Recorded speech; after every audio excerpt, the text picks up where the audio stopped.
Kalau teman-teman pernah umroh atau haji, atau mungkin belajar bahasa Arab juga sama, tapi kalau pernah umroh dan haji, coba lihat tangga darurat untuk turun melarikan diri atau menyelamatkan diri di dalam keadaan kebakaran terjadi, liftnya mati. Ditulis dalam bahasa Arab mim kha ra jim, makhraj. Artinya jalan keluar di saat lagi sempit dan bermasalah. Dan Allah mengatakan di At-Talaq ayat 2, "Wa may yattaqillaha yaj'al lahu makhraja." Siapa yang bertakwa kepada Allah, maka Allah akan berikan jalan keluar dari semua masalah dia. Sementara target utama puasa tadi, la'allakum tattaqun, agar kalian mencapai tingkat ketakwaan. Berarti kau akan mendapatkan, hai muslim, jalan keluar dari setiap masalahmu. Ayat 3-nya, wa yarzuqhu min haitsu la yahtasib, dan Allah akan memberikan rezeki dari tempat yang ia tidak sangka-sangka. Selalu saja dengan ketakwaan rezeki kita terbuka. Berarti Ramadan mendongkrak kita agar bisa mendapatkan semua solusi dari permasalahan kita, atau segala solusi dari semua permasalahan kita, dan juga akan membuka pintu rezeki yang luas buat kita dari tempat tidak disangka-sangka. Di ayat 4-nya, di akhir ayat Allah mengatakan, wa may yattaqillaha yukaffir anhu sayyi'atihi wa yu'dhim lahu ajra. Ayat keempatnya begini, wa may yattaqillaha yaj'al min amrihi yusra. Siapa yang bertakwa kepada Allah, Allah akan mudahkan segala urusannya.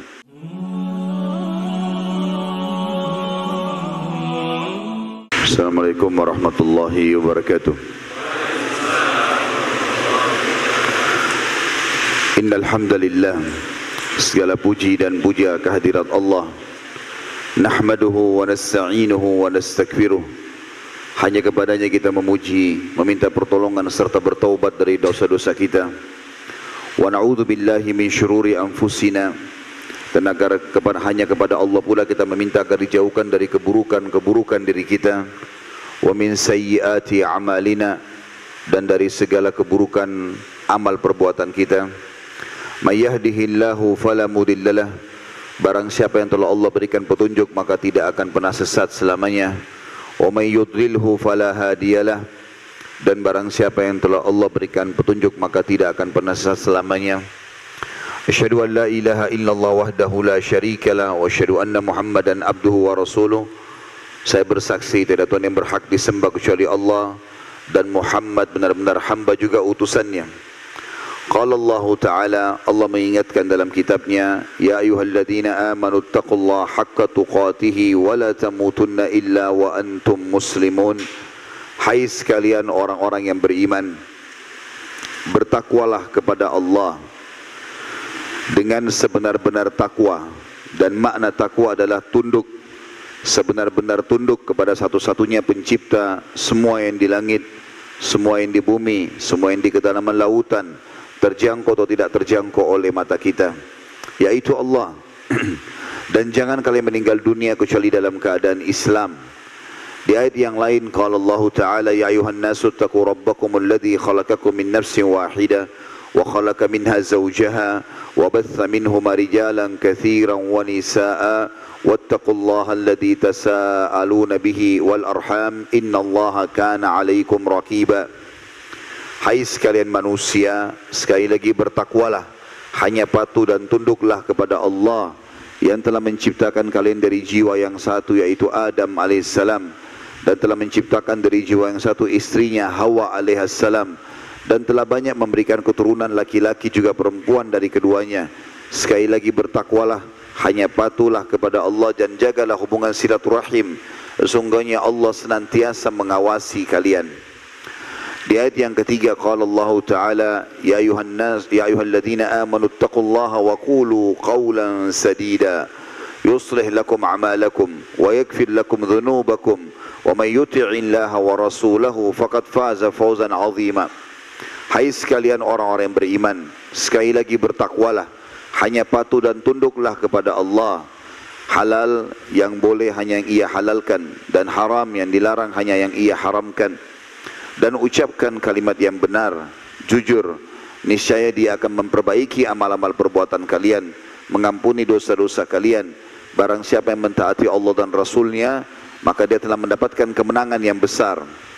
Amma ba'd fa inna asdaqal hadithi kitabullah.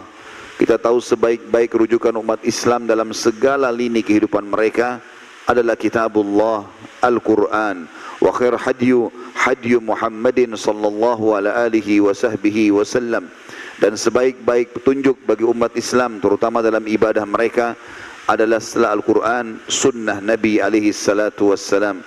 Wa syarrul umuri muhdatsatuha, dan seburuk-buruk perbuatan yang tidak punya rujukan dari wahyu Al-Quran dan sunnah. Fa inna kulla muhdatsatin bid'ah, karena yang baru karena yang tidak punya rujukan wahyu dikenal dengan perbuatan baru dalam agama. Wa nabidatin dhalalah, dan perbuatan baru akan membawa pelakunya pada kesesatan dan kekeliruan.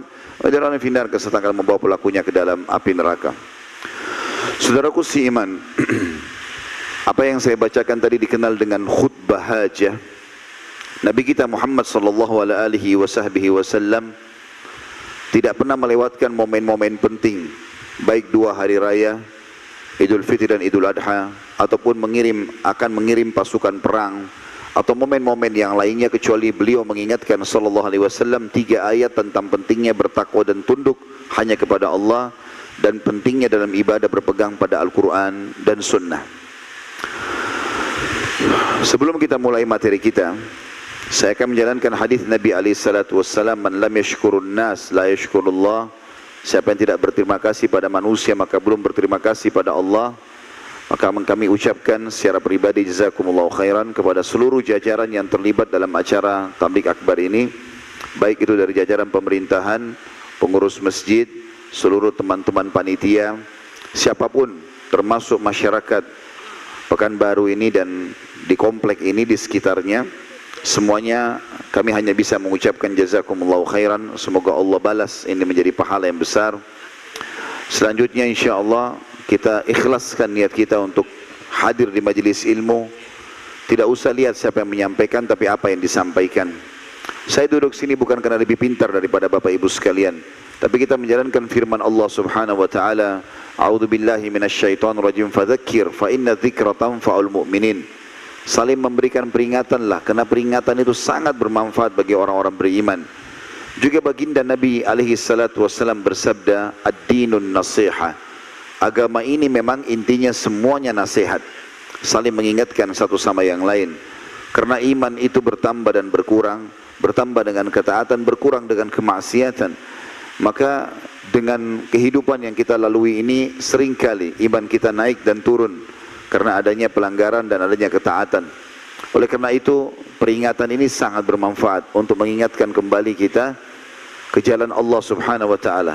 Adanya rutinitas khutbah Jumat setiap Jumat, semua itu bertujuan untuk kembali mengecas iman bagi kaum laki-laki, terutama pemimpin di masyarakat, pemimpin di rumah tangganya, imam masjidnya, pemimpin perusahaannya, diingatkan kembali. Begitu pula pada saat kita ketemu sekarang, saudaraku seiman. Kita bertemu di rumah Allah ini tidak lain kecuali hanya untuk menuntut ilmu, dan kita ikhlaskan niat agar semua keutamaan majlis ilmu kita bisa dapatkan. Sebuah hadis yang mulia ini sudah cukup mewakili seluruh keutamaan majlis ilmu, yang kata Nabi SAW, siapa yang keluar ikhlas menuntut ilmu karena Allah, maka dicatatkan baginya pahala haji lengkap. Biaya haji besar, waktu yang dibutuhkan dan energi juga besar, tapi kita bisa dapatkan dengan duduk di majelis ilmu seperti ini dengan izin Allah Subhanahu wa taala, dan sekian banyak keutamaan berhubungan dengan masalah itu. Kita akan membahas, teman-teman sekalian, sebuah tema yang sangat penting, walaupun ini setiap tahun terulang. Allah Subhanahu wa taala telah memilih dari kalangan malaikat yang memiliki kelebihan dan dilebihkan, yaitu Jibril, Mikail dan Israfil alaihi mussalatu wassalam. Allah juga telah memilih dari kalangan manusia yang sekian miliar jumlahnya, ada nabi-nabi dan rasul, dan dipilih lagi dari nabi-nabi yang rasul ada ulul azm, 5 rasul pilihan, Nuh, Ibrahim, Musa, Isa dan Muhammad alaihi mussalatu wassalam.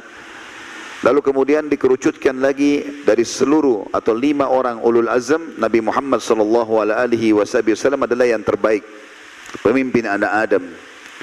Begitu juga Allah Subhanahu wa taala memilih Mekah dan Madinah, juga wilayah Masjidil Aqsa Palestina sebagai tempat lebih mulia daripada tempat yang lainnya. Sama halnya dengan waktu.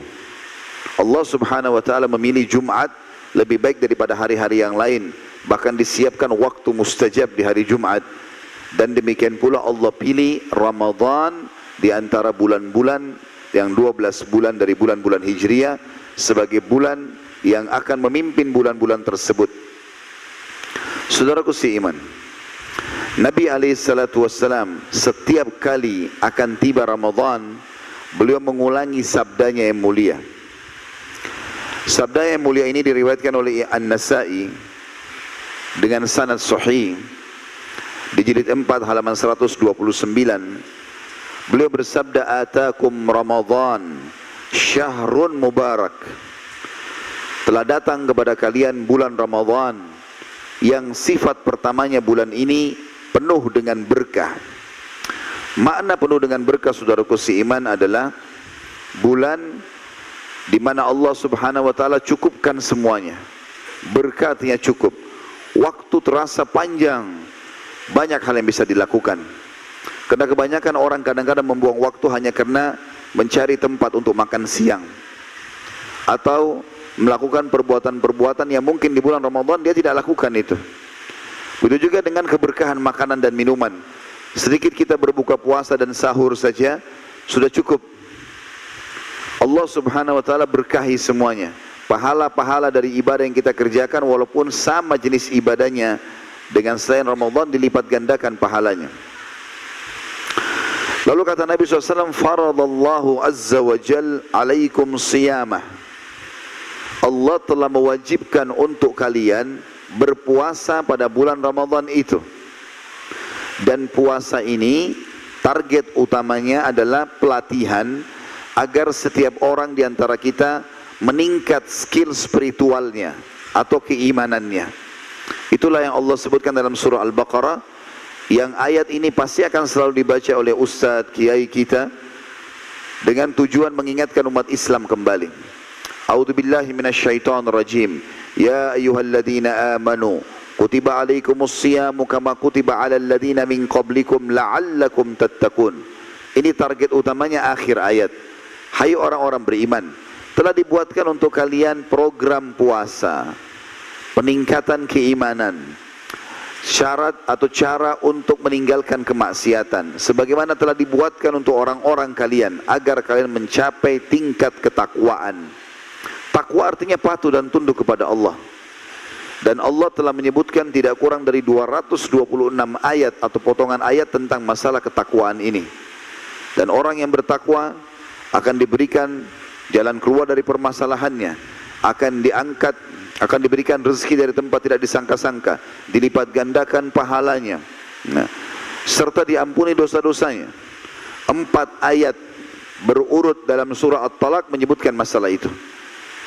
Ayat keduanya di akhir ayat At-Talaq surah nomor 65 ayat 2, A'udzu billahi minasyaitonir rajim, wa may yattaqillaha yaj'al lahu makhraja. Siapa yang bertakwa kepada Allah, Allah akan berikan makhraja. Kalau teman-teman pernah umroh atau haji, atau mungkin belajar bahasa Arab juga sama, tapi kalau pernah umroh dan haji, coba lihat tangga darurat untuk turun melarikan diri atau menyelamatkan diri di dalam keadaan kebakaran terjadi, liftnya mati.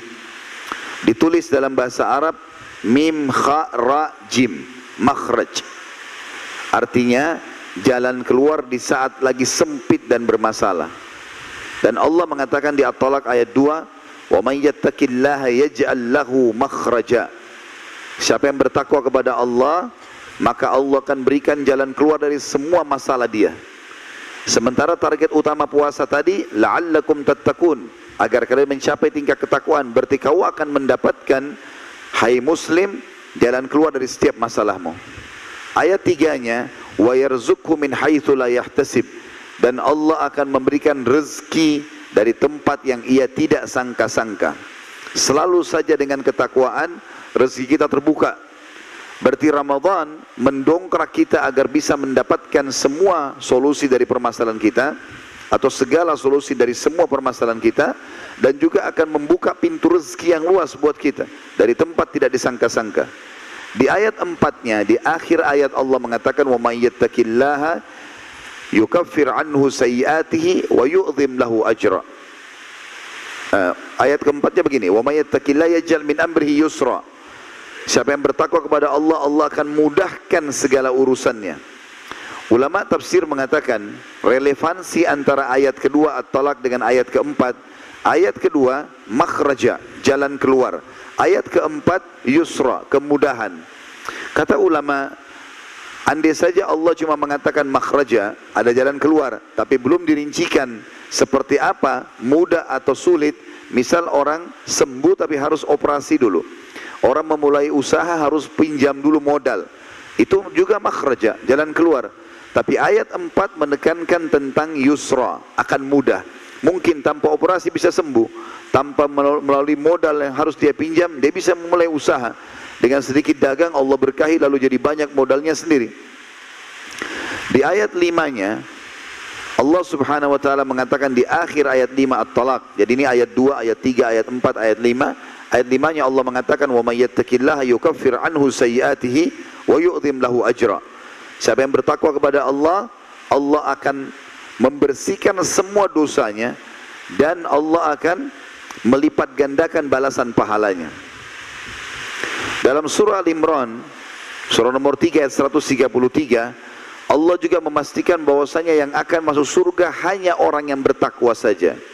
A'udzubillahi minasyaitonir rajim. Wasari'u ila maghfiratin min rabbikum wa jannatin arduhas samawati wal ard uiddat lil muttaqin. Akhir ayat uiddat lil muttaqin. Bergegaslah kalian kepada pengampunan Tuhan kalian, kalau punya dosa segera taubat, dan kejarlah surga yang luasnya seluas langit dan bumi yang dijanjikan hanya untuk orang-orang yang bertakwa.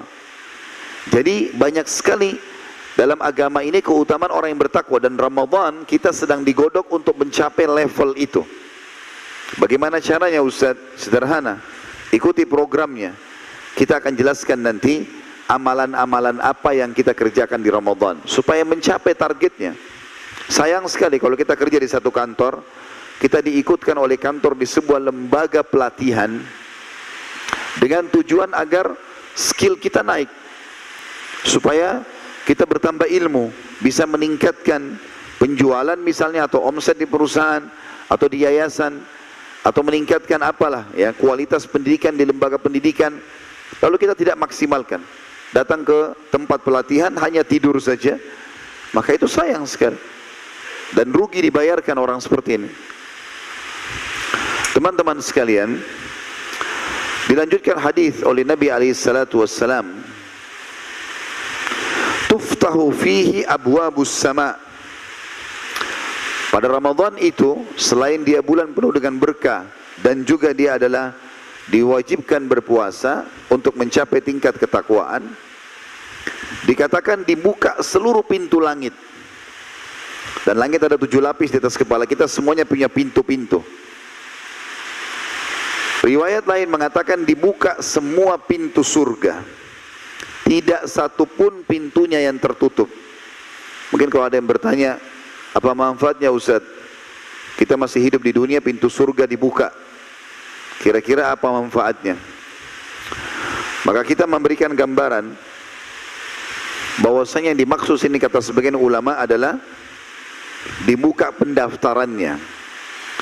Kayak misalnya satu perusahaan memasang spanduk atau kampus, dibuka pendaftaran untuk menjadi staf ataupun menjadi mahasiswa dari tanggal 1 Januari sampai 31 Januari. Dibuka pendaftaran. Ada orang subhanallah hanya lewat saja dan dia bilang, saya ingin kuliah di sini atau saya ingin kerja di sini, tapi nggak pernah daftar, maka tidak berguna. Begitu juga dengan orang tiba di Ramadan, tapi dia tidak pernah ikuti programnya, tidak daftar, maka tidak akan bermanfaat bagi dia. Jadi dibuka iklan resmi 1 Ramadan, insya Allah besok hari Senin tidak ada halangan, sampai akhir Ramadan. Itu dibuka pendaftaran bagi yang mau menjadi ahli surga. Lalu kata Nabi SAW, wa tughlaqu fihi abwabul jahim. Di Ramadan yang keempat, selain bulan berkah, selain juga Allah wajibkan puasa yang mencapai tingkat ketakwaan agar mudah semua urusan, diberikan rezeki dari tempat tidak disangka-sangka, dilipat gandakan pahala, dibersihkan dosa, juga dibuka pintu pendaftaran surga dan ditutup semua pintu neraka. Di dalam riwayat yang lain, hadis juga yang sahih riwayat Al-Bukhari, kata Nabi SAW, kalau tiba Ramadan, Allah mengutus malaikat untuk menyeru, walaupun kita tidak mendengarnya, tapi Nabi SAW menyampaikan itu. Wahai pelaku kebaikan, segera tingkatkan derajatmu di surga. Wahai pelaku keburukan, segera berhenti. Pelaku kebaikan karena pintu surga lagi dibuka, pelaku keburukan karena neraka lagi ditutup. Kalau teman-teman mungkin masih belum tersentuh tentang masalah surga dan neraka, apapun nikmat yang teman-teman rasakan di muka bumi ini, dari makanan yang enak, ya, pakaian yang nyaman, rumah yang nyaman, biologis kalau orang sudah menikah yang enak, dan segala macam hal kenikmatan ini, kata ulama itu adalah miniatur surga. Itu adalah contoh kecilnya surga. Di surga nanti akan terasa kenikmatan abadi. Kata Nabi SAW, siapa yang masuk ke dalam surga, maka tidak akan rusak bajunya, tidak akan habis masa mudanya, dan tidak akan pernah mengeluarkan ingus dan juga meludah, nggak ada lagi sakit, dan tidak akan mengeluarkan kotoran, buang air besar dan buang air kecil. Semua makanan dan minuman yang dimakan oleh ahli surga yang tidak dibutuhkan oleh tubuh mereka akan keluar dalam bentuk keringat yang lebih wangi dari kasturi. Siapa yang masuk ke sana, maka dia akan bahagia selamanya. Itu surga, dibuka sekarang di bulan Ramadan. Kata Nabi SAW, siapa yang masuk surga, keperawakannya akan seperti Adam, 60 siku ke langit, 27,5 meter tinggi kita di surga nanti. Kata Nabi SAW, Adam AS 60 siku ke langit, dan manusia terus memendek sampai menjelang hari kiamat. Tapi hari kiamat nanti di kebangkitan kita akan dibangkitkan sama dengan tingginya Adam AS. Dan wajah mereka seperti Yusuf AS. Yang kata Nabi SAW, Yusuf AS telah diberikan sepertiga kegagahan dunia. Setiap orang melihatnya merasa sangat tertarik, dan diberikan hati seperti Ayyub, Nabi Ayyub AS, manusia yang tidak pernah berkeluh kesah, semuanya hidupnya bersyukur, baik dalam cobaan apalagi kalau dalam keadaan nikmat.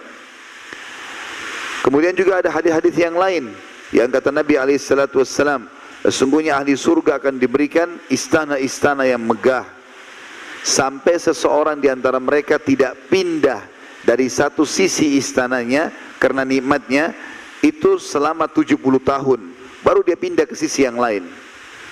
Dia akan diberikan dayang-dayang. Kata Nabi SAW, ahli surga yang paling rendah akan diberikan pelayan 10.000 orang. 10.000 orang. Setiap pelayan membawa 2 nampan dari makanan. Maka ahli surga itu akan makan dari nampan pertama sampai nampan terakhir, kenikmatannya sama.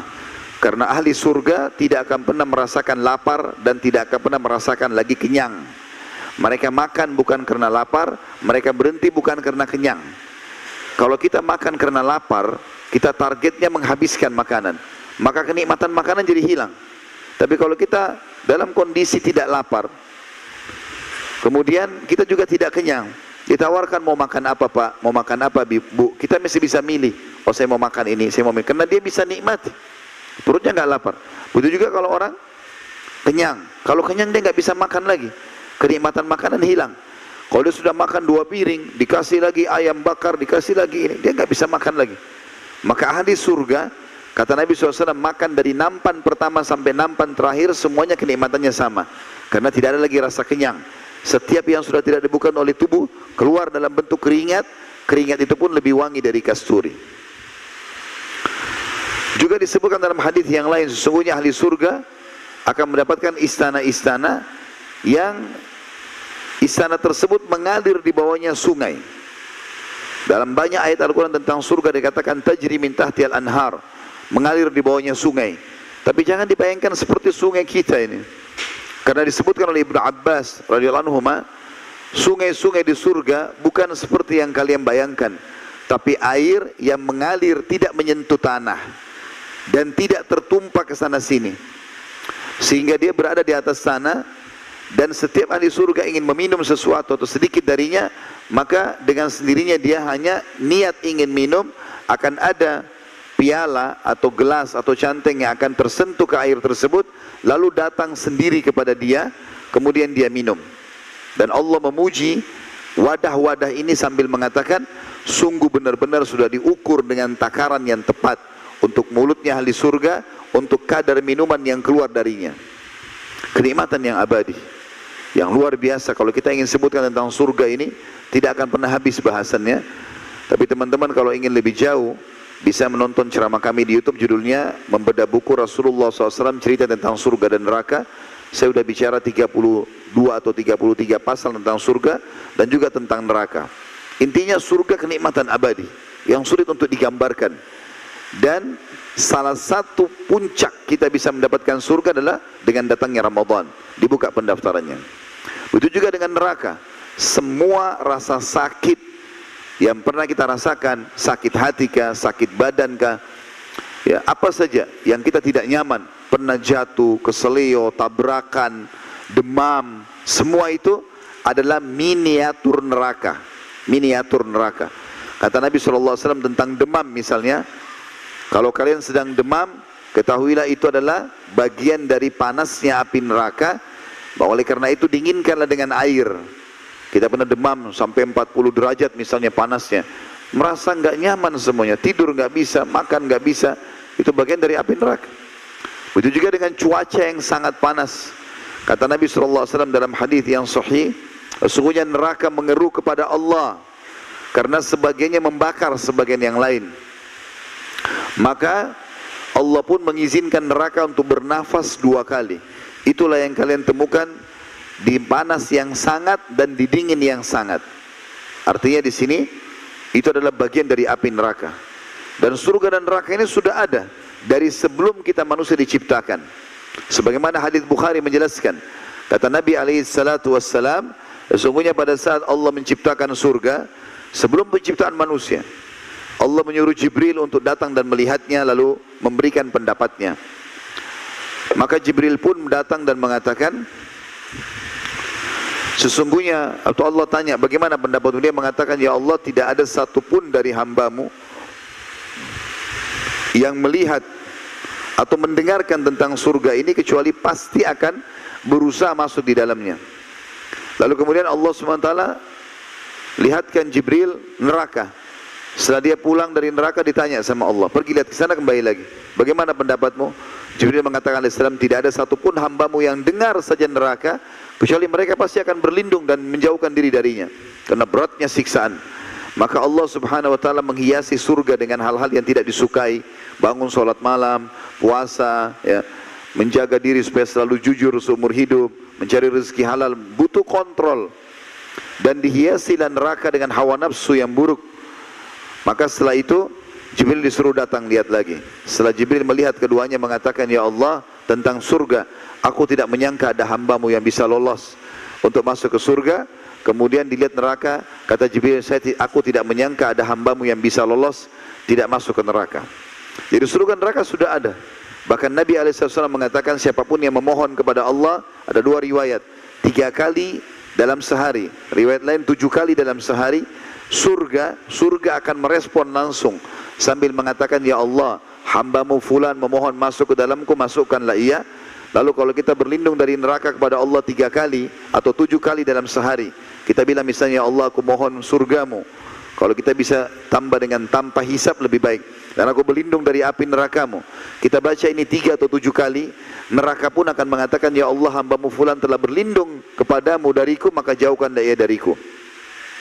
Jadi neraka dan surga ini sudah ada. Dan di Ramadan ditutup semua pintu neraka. Sebagian ulama menghubungkan tutup pintu neraka ini dengan hadis yang lain, yang kata Nabi SAW, ketahuilah di Ramadan ada hamba-hamba Allah yang dibebaskan dari api neraka. Tadinya namanya ada di neraka, tapi Allah bebaskan. Dan itu terjadi, kata Nabi SAW, di setiap malam dari malam-malam Ramadan. Ini enggak ada di bulan lain. Keutamaan yang luar biasa, yang besok ini kita akan menyambutnya dengan izin Allah Subhanahu wa ta'ala. Dan neraka ini teman-teman, kalau ada yang menganggap remeh, mengatakan tidak masalah saya masuk neraka dulu, toh nanti saya akan masuk surga, misal, maka orang seperti ini tidak faham. Coba teman-teman ambil korek gas kecil saja, lalu kita bakar ibu jari kita, hitungan detik, hitung sampai 5 atau 10 detik saja, sakitnya luar biasa. 1 menit tangan kita bisa matang, mungkin butuh operasi kena luka bakar. Itu baru korek gas biasa. Sifat api neraka ini Allah sebutkan dalam surah Al-Humazah, innaha alaihim mu'sadah. Sesungguhnya api neraka itu meliputi mereka. Kata sebagian ulama tafsir, melekat di tubuh mereka. Api neraka kalau sudah tersentuh dari kepala sampai kaki semuanya terbakar, dan dia tidak berhenti membakar. Serta ahli neraka tidak akan mati. Mati cuma sekali. Maka dalam kondisi hangus, tulang-tulangnya pun terbakar, dia tidak mati. Allah utuhkan kembali, dibakar lagi. Begitu sifat api neraka. Na'udzubillah dari jahannam ini. Kemudian yang selanjutnya, yang kelima, Nabi SAW menyampaikan, selain Ramadan bulan penuh dengan berkah, diwajibkan puasa untuk mencapai tingkat ketakwaan, dibuka pintu-pintu surga, ditutup pintu neraka. Yang kelima, wa tugallu fihi maradatus syayatin. Dan dibelenggulah pada bulan Ramadan seluruh syaitan-syaitan yang jahat. Ya. Riwayat lain dikatakan, maka dia atau syaitan-syaitan itu tidak bisa leluasa menggoda seleluasa di luar Ramadan. Makna belenggu teman-teman sekalian adalah tangan diikat di leher dan kaki juga diikat sehingga tidak bisa bergerak. Kalau kita lomba lari dengan seseorang, rival atau lawan kita mau lomba lari, kemudian dia dibelenggu, tangannya diikat, lehernya diikat, kakinya diikat, maka kita biar jalan santai, kita akan menang. Karena lawan kita diikat. Semua syaitan diikat pada saat itu. Mereka bisa leluasa, mereka bisa menggoda tapi tidak leluasa lagi. Bahkan dengan sangat mudah kita melakukan ibadah. Dan yang luar biasa, pada saat tiba di akhir Ramadan, jarak antara kita dengan syaitan itu 1 bulan. Seperti kalau kita jalan kaki dari Indonesia, itu sudah sampai ke Eropa. Kalau 1 bulan non-stop kita jalan. Jangan sampai teman-teman kita menjadi seperti sebagian orang. Begitu akhir Ramadan, Idul Fitri tiba, lisannya mengatakan Alhamdulillah. Bukan Alhamdulillah karena siap mempraktikkan ilmu Ramadan. Perutnya sudah biasa puasa, maka semestinya dia puasa-puasa sunnah, Senin Kamis, Ayyamul Bid, 9 hari pertama bulan Zulhijjah, 9 dan 10 bulan Muharram. Banyak puasa-puasa sunnah yang bisa dikerjakan. Atau dia sudah terbiasa terawih, sholat malam, tapi dia berhenti, tidak sholat lagi. Dia bilang Alhamdulillah, karena sekarang tidak puasa lagi, tidak sholat tarawih lagi, maka bisa berbuat dosa. Ini orang bodoh sebenarnya, karena dia merusak pelatihan yang sudah dia lakukan. Maka semestinya dia pada saat tiba Ramadan, akhir Ramadan, dia mengatakan Alhamdulillah, karena saya siap mempraktekkan. Kalau mobil tinggal gas sedikit saja, udah jalan mobilnya. Syaitannya jauh, 1 bulan jaraknya. Tapi ada orang tidak, dia duduk manis habis Idul Fitri, nunggu syaitannya datang. Akhirnya syaitannya datang lagi, goda lagi dia. Ini sayang sekali. Ya. Kemudian teman-teman sekalian, dikatakan bahwasanya fihi, ini yang keenam, lailatun hiya khairum min alfi syahr, man hurima khairaha faqad hurim. Ketahuilah di bulan Ramadan itu ada 1 malam lebih baik daripada 1000 bulan. Siapa yang terharamkan dari kebaikannya, dia telah terharamkan dari seluruh kebaikan. Kita tahu Lailatul Qadar lebih baik daripada 1000 bulan, atau maknanya sama dengan 83 tahun plus 4 bulan. Lailatul Qadar terjadi di malam-malam ganjil akhir Ramadan, malam 21, 23, 25, 27, 29, dan sering kali terjadi di malam 27.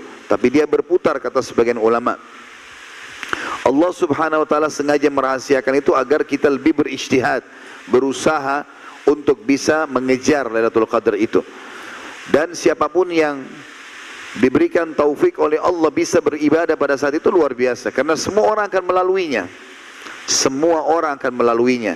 Tapi sayangnya siapa yang mendapatkan taufik untuk bisa beribadah pada saat itu. Karena sekali mengucapkan subhanallah saja pas Lailatul Qadar, pahalanya sama dengan mengucapkan subhanallah 1000 bulan atau 83 tahun plus 4 bulan. Umur kita belum tentu sampai di situ. Kalau kita dapatkan 10 kali Ramadan dengan hanya mengucapkan subhanallah, kita seperti mengucapkan 830 tahun subhanallah. Begitu semuanya, solat malamnya, sedekahnya, baca Al-Qur'annya, dilipat gandakan semua menjadi 1000 bulan. Makanya Nabi SAW mengatakan, sungguh siapa yang terharamkan dari kebaikannya, maka dia telah terharamkan dari seluruh kebaikan. Juga sabda Nabi SAW yang dihasankan oleh para ulama, ragama anfumri'in, ragama anfumri'in, ragama anfumri'in. Terhina seseorang itu, terhina seseorang itu, terhina seseorang itu. Lalu kemudian para sahabat kaget, kenapa Rasulullah SAW ulangi 3 kali ini? Siapa ya Rasulullah yang anda maksudkan itu? Kata Nabi SAW, siapa yang mendapatkan kedua orang tuanya masih hidup, kemudian belum mengampuni dosa-dosanya, dia tidak sempat berbakti pada orang tua sampai orang tuanya mati. Dan siapa yang mendapatkan Ramadan, sampai Ramadan itu pergi, sementara dosa-dosanya belum diampuni. Jadi Ramadan adalah bulan yang suci, yang mulia, yang semestinya setiap orang di antara kita menjaga amal-amal dan memperbaiki amal-amal dan mempersiapkan diri agar kita bisa mendapatkan yang terbaik di bulan Ramadan. Saudaraku seiman, Ramadan ini dianjurkan sekali mengerjakan beberapa perbuatan-perbuatan amal soleh. Yang paling pertama sendiri adalah puasa itu. Puasa adalah amal yang sangat luar biasa. Dan saya sedang membedah buku ini ya. Saya baca dari buku sini, tapi saya tambahkan dengan beberapa kisah. Risalah Puasa Nabi ditulis oleh Syekh Muhammad bin Saleh Al-Bunaji dan Syekh Abdullah As-Saleh. Nah, yang pertama sekali adalah puasa. Dan puasa ini teman-teman adalah ibadah yang paling besar pahalanya. Tidak ada ibadah secara kuantitas ya, jumlah pahala mengalahkan puasa. Disebutkan dalam sebuah hadis yang sahih, tentang dalilnya adalah hadis diriwayatkan oleh Bukhari Muslim. Kata Nabi SAW, kullu amal ibn Adam lahu. Semua amal ibadahnya anak Adam untuknya. Makna lainnya adalah sudah ditentukan kadar pahalanya. Terbukti dari lanjutan sabda Nabi SAW, al-hasanatu bi asyri amthaliha ila sab'amiyya di'fin. Yaitu setiap amal soleh itu akan dikasih sampai 10 kali lipat, bahkan sampai 700 kali lipat, tergantung kadar keikhlasan dia. Lalu kata Nabi SAW, yaqulullahu azza wa jal, dan Allah yang maha suci dan maha mulia berfirman, illa siyama fa innahu li wa ana azzi bihi. Kecuali puasa. Jadi jihad, solat, secara kuantitas dikalahkan oleh puasa. Karena di sini semuanya ditentukan kadar pahalanya, bisa sampai 700 kali lipat, kecuali puasa, kata Allah, karena dia milikku dan aku akan balas langsung. Sebabnya taraka syahwatahu wa ta'amahu wa syarabahu min ajli. Karena dia meninggalkan syahwatnya, dia meninggalkan makanan dan minumannya karena aku.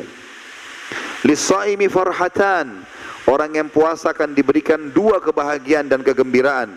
Farhatun inda fitrih, kegembiraan pada saat buka puasa karena haus laparnya hilang. Dan juga farhatun inda liqa'i rabbih, dan kegembiraan yang memuncak pada saat dia bertemu dengan Tuhannya. Nah, dia akan masuk ke dalam surga. Wala khalufu famus shaimi atyabu indallahi min rihil misk. Dan bau mulutnya orang yang puasa lebih wangi di sisi Allah daripada bau kasturi. Agar mendapatkan pahala yang besar tadi, kita dianjurkan oleh Nabi SAW untuk mengikuti dengan 2 syarat supaya pahalanya maksimal. Hadits Bukhari Muslim menjelaskan masalah itu. Man shama ramadhana imanan wahtisaba ghufira lahu ma taqaddama min dhanbi. Siapa yang melaksanakan puasa Ramadan karena 2 hal. Yang pertama, keimanan. Dia yakin ini Allah yang perintah. Bukan puasa karena tidak enak sama temannya, gak enak sama pasangan hidupnya, gak enak sama orang tuanya, gak enak sama atasannya, lingkungannya, enggak. Ada orang, gak ada orang saya puasa. Itu namanya keimanan. Dan untuk Mendongkrak iman kita butuh ilmu, belajar ya seperti kita lakukan sekarang. Oh ini keutamaannya ya, saya dapat ini, dapat itu, maka kita jadi mau melakukan. Syarat yang kedua, ihtisab, mengejar pahalanya. Orang kalau kejar pahala nggak pernah jenuh. Saya kasih contoh kalau orang pergi haji, Bapak Ibu sekalian. Haji itu biayanya mahal, waktu yang diluangkan lama ya. Kemudian juga jaraknya jauh, udaranya seringkali panas ya di musim haji. Tapi subhanallah, kalau orang ikhlas karena ingin mengejar pahalanya, biar capek, biar sempat sakit, mungkin masuk rumah sakit di sana, biayanya besar, tetap kalau pulang haji ditanya, mau haji lagi nggak? Jawabannya iya. Orang kalau mengharap pahala, nggak pernah jenuh. Habis Ramadan karena mau puasa lagi, mau, semangat. Orang sudah pernah pergi jihad, tahu pahalanya, mau jihad, walaupun badannya sudah luka. Karena orang mengharapkan pahala itu. Maka kata Nabi SAW, siapa yang berpuasa Ramadan karena keimanan dan mengharapkan pahalanya, dibersihkan semua dosanya yang lalu. Tentu di sini dua orang syekh yang sedang menyusun buku ini, Syekh Muhammad bin Saleh Al-Munajjid dan Syekh Abdullah As-Saleh, mereka berdua mengatakan dalam tulisan ini, tentu saja pahala yang besar ini tidak diberikan kepada orang yang hanya menahan diri dari makan dan minum saja, namun diperuntukkan bagi orang yang benar-benar mengaplikasikan nilai-nilai puasa. Sebagaimana sabda Rasulullah SAW dalam hadis Bukhari, "Man lam yada' qaula az-zuri wal 'amala bihi, falaysa lillahi hajatun fi an yada'a ta'amahu wa syarabah." Barang siapa yang tidak menahan diri dari ucapan dusta dan berbuat dusta, menipu, sumpah palsu, sementara puasa, maka tidak ada hajat bagi Allah sedikit pun menerima puasanya, meskipun ia menahan diri dari makan dan minum. Artinya, tidak hanya cukup orang menahan lapar dan haus, tapi harus tahu tidak boleh diikuti dengan kemaksiatan. Juga riwayat yang lain, riwayat Bukhari Muslim, kata baginda Nabi SAW, as-sawmu junnah, puasa itu perisai. Riwayat Imam Muslim yang lain, kajunnati ahadikum minal qital, seperti perisai kalian yang besi bulat yang kalian gunakan untuk berlindung pada saat berperang dari api neraka. Fa idza kana yauma shaumi ahadikum, oleh karena itu supaya puasamu diterima, pahalanya maksimal, bisa membersihkan dosa, bisa jadi perisai dari api neraka, maka fala yarfuth, jangan kalian rafath. Rafath itu mengucapkan kalimat syahwat, sayang, cinta, rindu, bukan pada pasangan halal.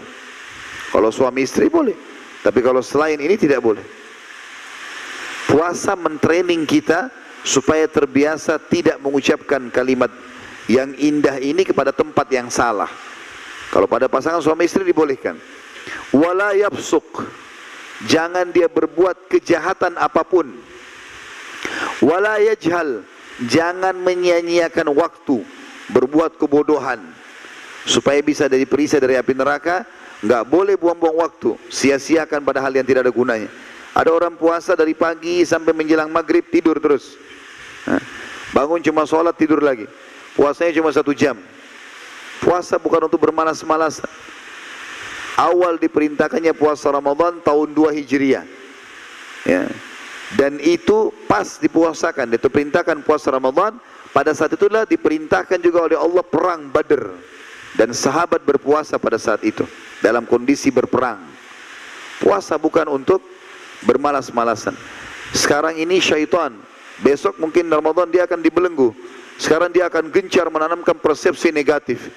Puasa 1 bulan, nanti haus gak ya? Lapar gak ya? Nanti capek gak ya? Selalu persepsi negatif. Gak ada semua itu. Innamal a'malu binniyat, sesuai dengan niat kita. Kita biar tidak sahur, teman-teman, tidak sempat sahur. Kalau niat mau puasa, sugestinya kuat, sampai buka puasa juga tidak haus, tidak lapar. Tapi kalau orang dasarnya makan, sahur, kemudian dia sudah sugestinya niatnya hanya kayaknya jam 11 sebentar saya haus nih. Haus bener nanti. Ya. Tergantung niatnya. Allah Subhanahu wa taala membuat niat itu sangat kuat. Makanya Allah taruh niat dalam hati. Hati ini rajanya tubuh. Apa yang dia perintahkan seluruh tubuh ikut. Kita kalau niat besok saya puasa, maka seluruh otak kita akan mengirim sinyal ke tubuh, semua puasa. Maka kita bisa bertahan. Seperti itulah. Maka kata Nabi SAW, فَإِنْ سَابَهُ أَحَدٌ فَلْيَقُلْ إِنِّي امْرُؤٌ صَائِمٌ. Oleh karena itu, kalau seandainya ada orang yang mencaci maki dia, mengajak bertengkar, berkelahi, bilang, saya sedang berpuasa. Maknanya, saya sedang ikut program perbaikan diri dengan puasa.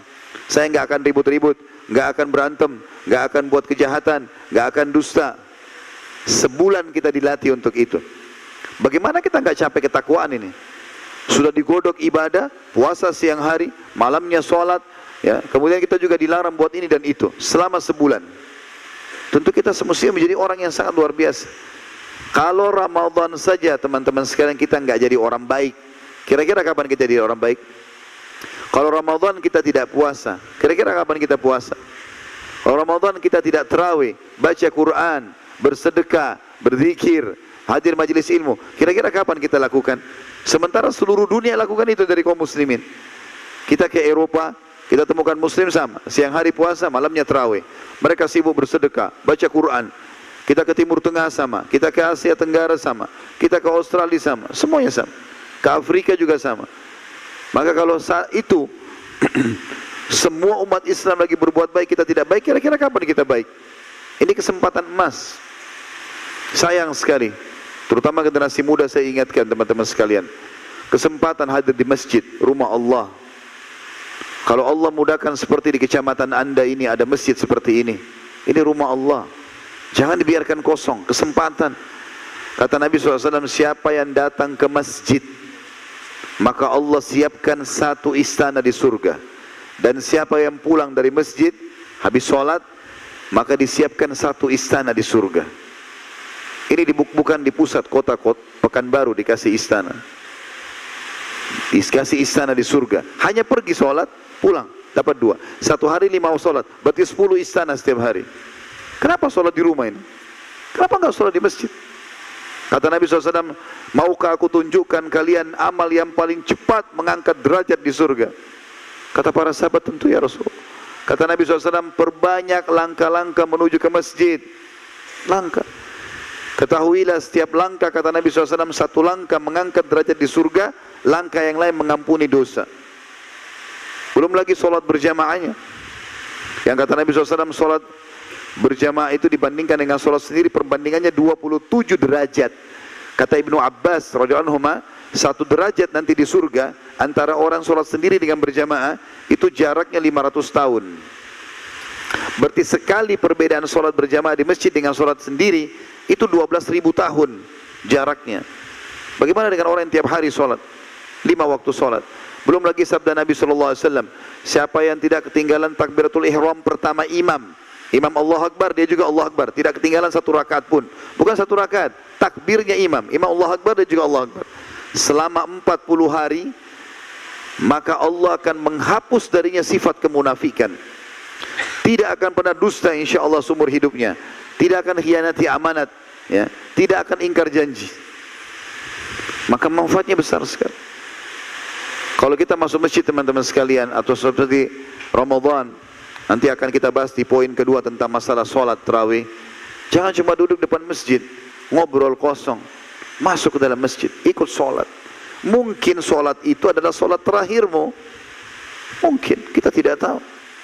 Bukankah ruangan ICU di rumah sakit cuma ada 2? Mana lebih banyak?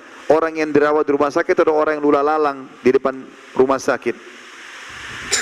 Hah? Mana suaranya ini? Masih hidup nggak ini? Mana lebih banyak? Orang di rumah sakit atau orang di pinggir jalan?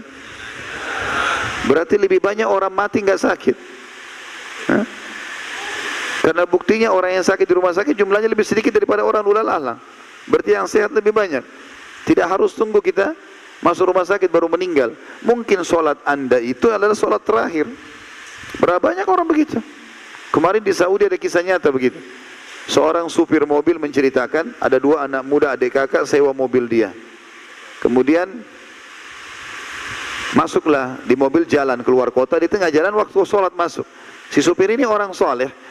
Dia berhenti, dia bilang kita sholat dulu di masjid. Dia mampir, terus dia bilang sama 2 anak muda ini, ayo sholat ya. Mereka bilang, sudahlah paman, nanti aja kami, tunda-tunda, nggak mau. Memang mereka nggak mau sholat, nggak pernah sholat selama ini. Lalu kemudian dinasihati oleh supir tersebut dengan beberapa hadis. Sholatlah, itu akan dihisab pertama hari kiamat, berbahaya, segala macam. Terus dia masuk. Orang ini lihat tidak mau, supir lihat tidak, anak dua tidak mau masuk sholat, ya sudah dia masuk sendiri. Rupanya si kakak ini bilang sama adiknya, sepertinya tadi yang disampaikan paman itu benar, ayo kita sholat. Kata adiknya, baiklah, sholatlah mereka. Pas ikut sholat, subhanallah, begitu salam, semua orang salam kecuali si kakak dari dua orang adik kakak ini. Si kakaknya tetap sujud. Waktu disentuh jatuh, sudah meninggal dunia. Adiknya sampai nangis-nangis, mengatakan, alhamdulillah kakak saya sempat sholat walaupun cuma sekali. Mungkin dengan itu Allah ampuni dosanya. Jangan sia-siakan ini. Kata beliau, wahai hamba Allah, jika anda tengah berpuasa, maka puasakanlah juga pendengaran, penglihatan, lisan, dan seluruh anggota badan anda. Jangan samakan antara hari berpuasa anda dengan hari-hari lainnya. Yang kedua, setelah puasa adalah sholat tarawih. Sholat tarawih, qiyamul lail, qiyamul Ramadan, tahajud, sama. Ini istilah untuk sholat malam. Cuma di Ramadan diistilahkan dengan sholat tarawih. Tarawih artinya santai. Karena kita setelah ba'diyah isya udah bisa tahajud. Kalau hari-hari lain kita dianjurkan tidur dulu baru kemudian sholat, gitu kan? Di akhir malam. Yang kita kerjakan setelah ba'diyah isya cuma witir yang dalam riwayat. Tapi tahajudnya di akhir malam. Cuma khusus Ramadan untuk mempermudahkan agar semua umat ini minimal tercatat dalam buku amal mereka setahun sekali mereka pernah tahajud, dimajukan oleh Allah Subhanahu wa taala. Dimudahkan. Habis ba'diyah isya kita masih segar, tinggal sholat beberapa rakaat. Keutamaannya adalah disebutkan dalam hadits Bukhari Muslim, man qama ramadhana imanan wa ihtisaba ghufira lahu ma taqaddama min dzambi. Siapa yang mendirikan sholat malam Ramadan karena keimanan tadi ya, bukan karena ajakan teman, bukan gak enak sama atasan, gak enak sama lingkungan, tapi karena Allah. Ada orang, gak ada orang, kita sendiri pun kita sholat dan mengharapkan pahalanya, dibersihkan dosa-dosanya yang telah lalu, kesalahan semua diputihkan. Dan sangat dianjurkan teman-teman sekalian untuk tinggal bersama imam. Tinggal bersama imam. Usahakan sampai imamnya selesai. Tentu sholat 11 rakaat dengan 23 rakaat semua sunnah Nabi SAW. Tidak usah berselisih dalam pendapat masalah ini. Nabi SAW mengerjakannya 11 rakaat, tapi beliau pun pernah bersabda, qiyamul lail mathna mathna. Sholat malam 2 rakaat, itulah sebabnya kenapa Umar bin Khattab mengerjakan sampai 23 rakaat. Dan sampai hari ini di masjid yang mulia, Masjid Haram Mekah dan Masjid Nabawi di Madinah dikerjakan sampai 23 rakaat. Tentu ini sunnah, jumlah minimal 2 rakaat.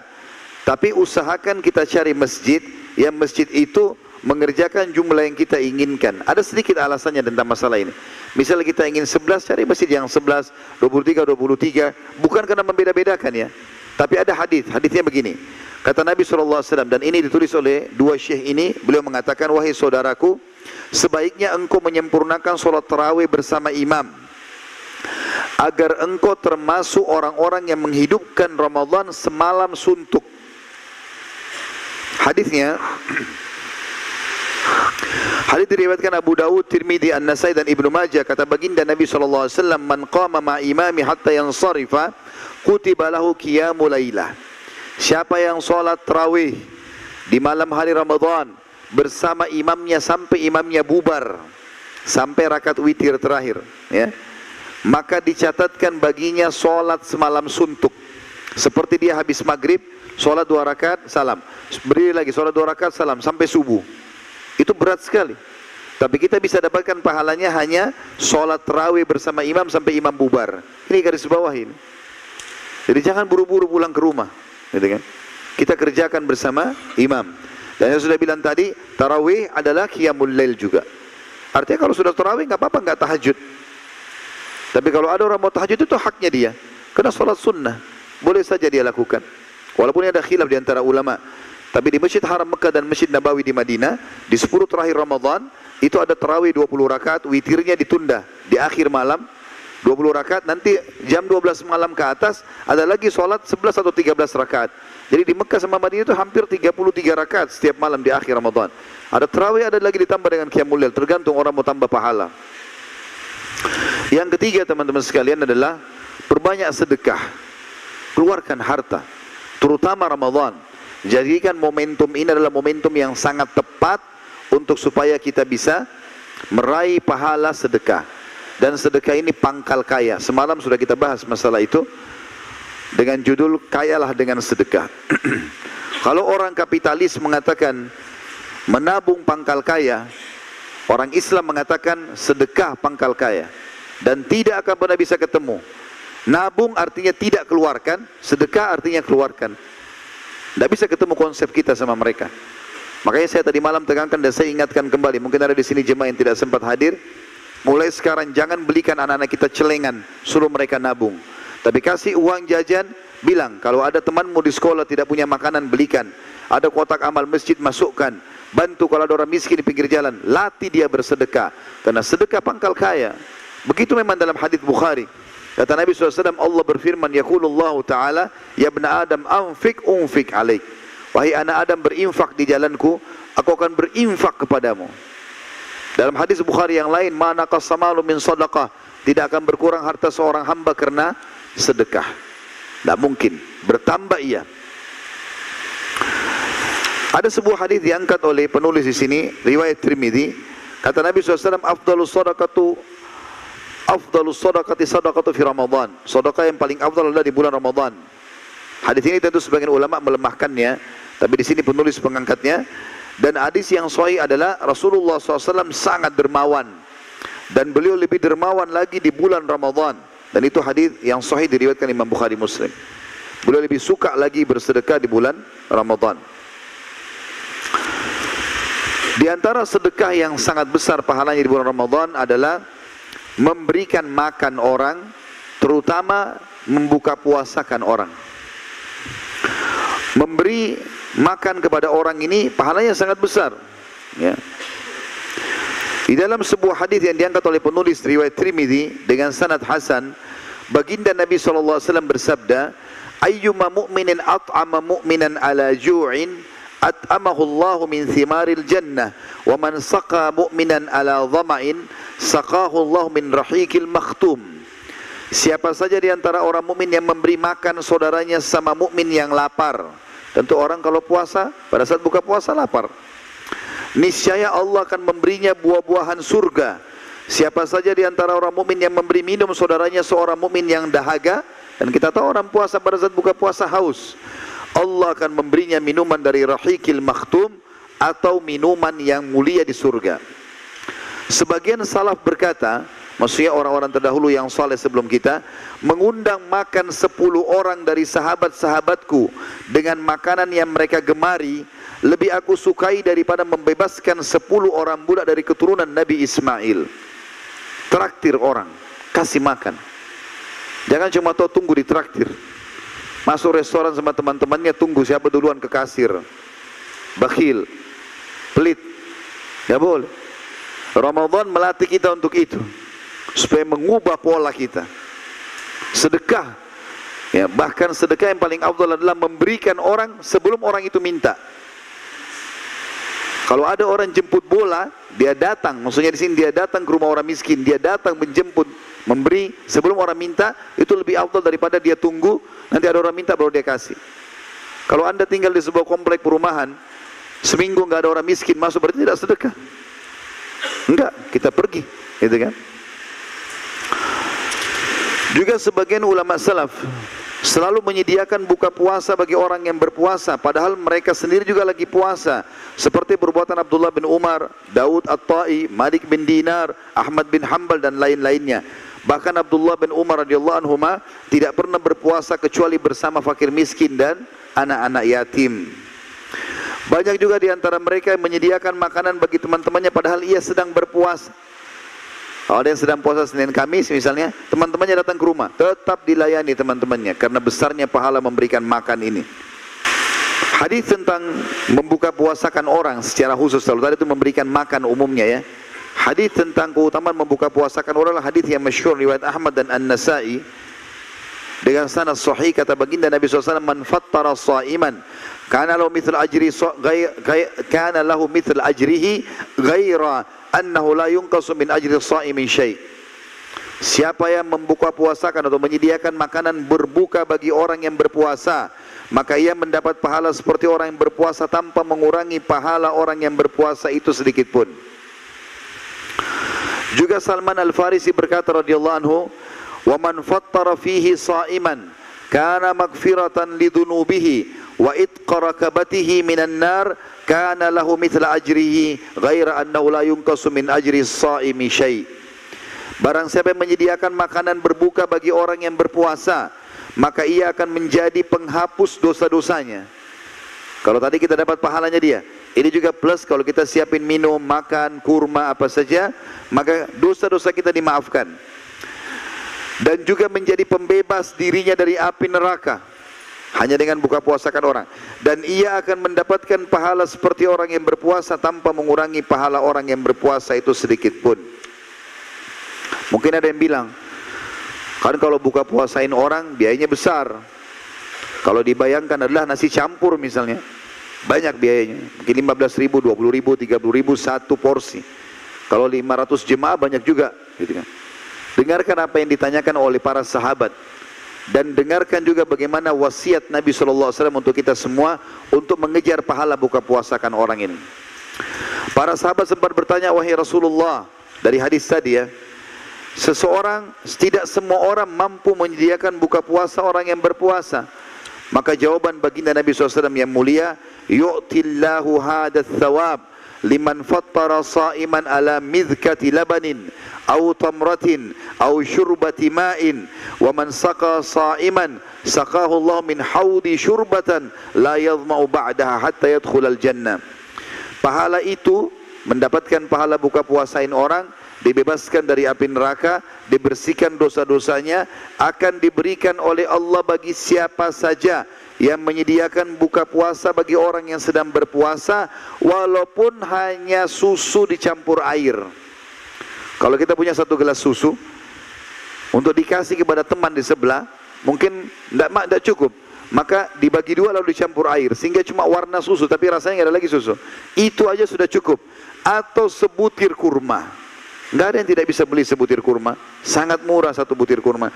Atau seteguk air, kata Nabi SAW, dan siapa yang memberikan seteguk air bagi orang yang berbuka, maka Allah akan memberinya minum seteguk air dari telagaku.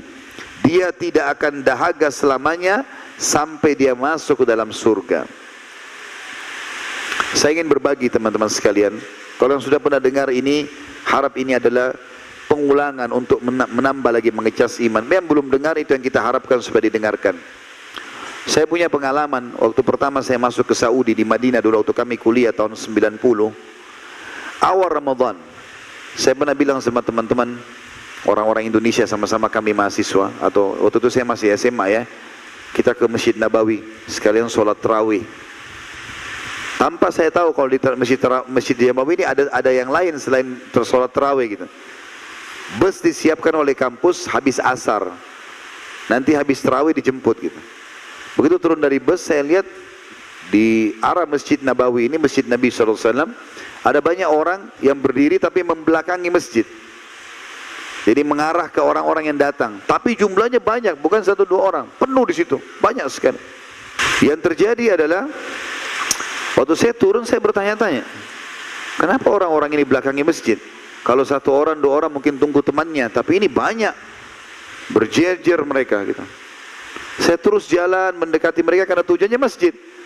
Tidak ada satupun yang membuka jalan. Seperti mereka buat pagar betis ya. Saya begitu mau pamit jalan, tiba-tiba saya dipeluk sama salah satu mereka. Teman-teman saya juga pada dipelukin gitu.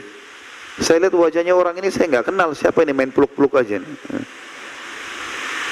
Maka begitu saya lihat wajahnya, dia bisikin kuping saya. Tentu laki-laki ini ya, perlu dijelaskan. Allahu a'lam, mungkin di saf perempuan, mungkin perempuan juga. Tapi ini dia bisikin kuping saya, dia mengatakan, akhi, saudaraku, tolong buka puasa di tempat saya. Ini perkataan mereka. Saya sampai tetesin air mata waktu itu, subhanallah. Dia mohon sama kita supaya buka puasa di tempatnya. Ternyata di dalam Masjid Nabawi, kayak masjid ini misalnya, itu sampai sekarang mereka turun-temurun dari kakek-kakeknya dulu. Sudah diblok tuh. Saf pertama ini keluarganya si fulan, saf kedua keluarga fulan. Kita nggak bisa masuk lagi. Di dalam itu, kalau ayah sama anak atau kakak sama adik, si ayah atau si kakak lagi nata di dalam plastik, namanya sufra dalam bahasa Arab, ditaburi kurma, mereka ambil jek zam-zam, taruh kiri kanan, tumpahin air. Tergantung uangnya orang. Kalau ada orang lebih kaya, ditambah roti, tambah yogurt, ada yang tambah pisang, tambah apel, macam-macam. Tergantung. Ada yang paling sederhana, kurma sama air. Sunnah Nabi SAW. Rupanya si ayah sama si kakak di dalam masjid ngatur itu. Si anak atau si adik cari mangsa di luar masjid. Hah? Kalau kita iya, langsung tangan kita dipegang, tangan saya dipegang. Baiklah, saya buka puasa, dipegang sama dia. Dibawa sampai ke tempatnya dia. Duduk. Di sini ya buka puasa. Jangan pindah ke situ ya. Karena di depannya mungkin ada lebih enak. Saking maunya dapat pahala. Kamu udah tahu tempat kami ya. Besok kalau datang masjid sini, sini lagi buka puasa ya. Begitu luar biasa. Berlumba-lumba cari pahala. Itu kita kalau lagi dipeluk sama dia nggak dilepas sampai dia punya mangsa lain. Kalau ada orang lain kita sudah enggak, saya sudah janji sama orang, dia nggak lepas, tolonglah sampai dia ada orang lain dia bisa peluk lagi. Begitu luar biasa. Coba bandingkan sama kita di Indonesia. Pak RT sudah kasih jadwal. Hari pertama Ramadan keluarga ini, hari kedua keluarga ini. 1 bulan mungkin cuma dapat 2 kali giliran. Ya. Begitu tiba gilirannya masih dia tanya, sudah giliran saya ya? Seakan-akan heran kenapa tiba giliran dia. La haula wa la quwata illa billah. Padahal dikasih kesempatan mestinya Anda itu yang nomor 1 di masjid. Ini masjid semua airnya dari saya, semua kurma dari saya. Orang lain tidak ada kesempatan masuk. Memang orang bersaing dalam kebaikan. Kan buka puasain orang butuh duit Ustaz. Murah sekali buka puasa. Air mineral yang gelas berapa harganya 1 dus? 20.000, 48 isinya ya. Anggap 30.000 misal 48. Kalau kita serahkan ke masjid dekat rumah, ini air dari saya. Orang kan buka puasa biasanya ada air ya. Berarti hari itu kita punya 49 pahala puasa. Kita 48 jemaah yang lain. Anggap kita bulatin 50 tambah 2 gelas. Berarti kita punya 51 pahala puasa. Kita sendiri dengan 50 jemaah. Itu kalau 1 dus. Kalau kita kasih 10 dus, kalau jemaah yang buka puasa ribuan orang, kali 30 hari, berapa banyak pahala yang didapat? Murah sekali. Tapi Ustaz, saya tidak punya uang 30.000. 1 gelas 500 rupiah, masa nggak bisa? 1.000 rupiah. Betul-betul saya tidak punya Ustaz, miskin. Baiklah, saya masih kasih solusinya. Ya. Biasanya kalau orang miskin tidak punya uang, tidak punya apa-apa, buka puasa di mana? Masjid. Ya. Masya Allah orang banyak saya yang buka puasa. Baik, bantu marbot menata, tata air, gak ada modal uang. Kalau tidak ada sama sekali, tata kurmanya, tata kuenya, bantu. Kalaupun masih tidak mau juga ini, saya masih kasih solusi terakhir. Kalau tidak mau cambuk saja. Nah, luar biasa, nolak pahala. Ya. Kalau dia lagi duduk, dia jadi kayak orang kaya, padahal miskin sebenarnya. Tidak mau ikut nata-nata di masjid, tidak mau punya jasa sedikit pun. Baik, ada sederhana. Caranya air mineral depan dia, kasih temannya di sebelah. Kau ambil pahala saya ambil pahalamu. Nggak ada modalnya, cuma begini saja. Kalau ini juga nggak mau, cambuk saja. Ini luar biasa. Tidak ada modalnya. Jadi buka puasa ini orang murah dan mudah sekali, dapat pahala banyak. Gitu kan. Saya pernah waktu masih mahasiswa, karena kita bergantung pada beasiswa. Di Ramadan kan kita terima beasiswa karena di akhir bulan. Di awal-awal Ramadan, pertengahan Ramadan kita kadang-kadang tidak ada uang. Saya kadang-kadang kalau pergi ke Masjid Nabawi, saya cari mana jek zam-zam, ada 1 tempat air zam-zam yang belum ada orang, saya duduk di situ. Saya cuma ambil gelas, orang minta zam-zam, saya ambil tuangin, pencet airnya kasih. Ya, itu saja. Banyak sekali, gelasnya ratusan jumlahnya. Kita cuma kasih orang air, pahalanya ada. Berusaha teman-teman sekalian, ini pahalanya besar. Pahala orang puasa, anggap dari 50 orang itu 2 orang saja orang soleh. Hari itu dia baca Quran, dia zikir, dia sholat, kita panen semua pahalanya. Kan luar biasa. Ya. Yang keempat, membaca Al-Quran. Ramadan adalah bulan Al-Quran.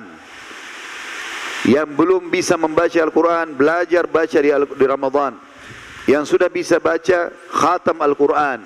Yang sudah biasa mengkhatam, tadabburi, ambil makna-maknanya, tafsirnya. Sudah bisa hafal, amalkan. Al-Quran itu kata ulama memiliki 4 hak dari kita. Dan Ramadan bulan Al-Quran.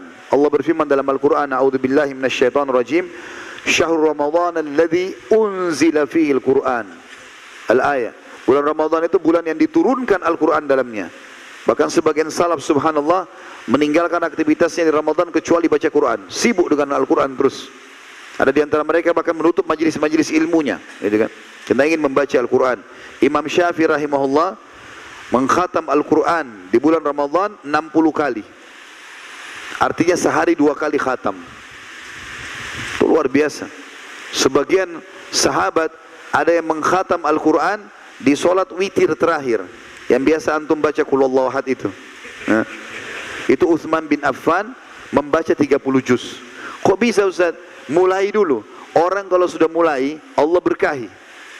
Orang kalau tidak pernah solat malam, 2 rakaat aja berat. Tapi kalau orang sudah biasa solat malam, jadi ringan buat dia. Orang tidak pernah puasa Senin Kamis, nggak pernah puasa Ayyamul Bid, puasa 3 hari setiap bulan. Tiba Ramadan, kadang-kadang masih berat. Tapi kalau orang sudah biasa puasa, udah biasa buat dia. Orang biasa sedekah, zakat jadi ringan buat dia. Karena dia sudah biasa memberi. Seperti itulah. Hak pertama Al-Quran adalah membaca. Dan ini usahakan teman-teman menguasai benar-benar bacaannya. Dimulai dari 28 huruf hijaiyah itu. Harus bisa belajar bedain.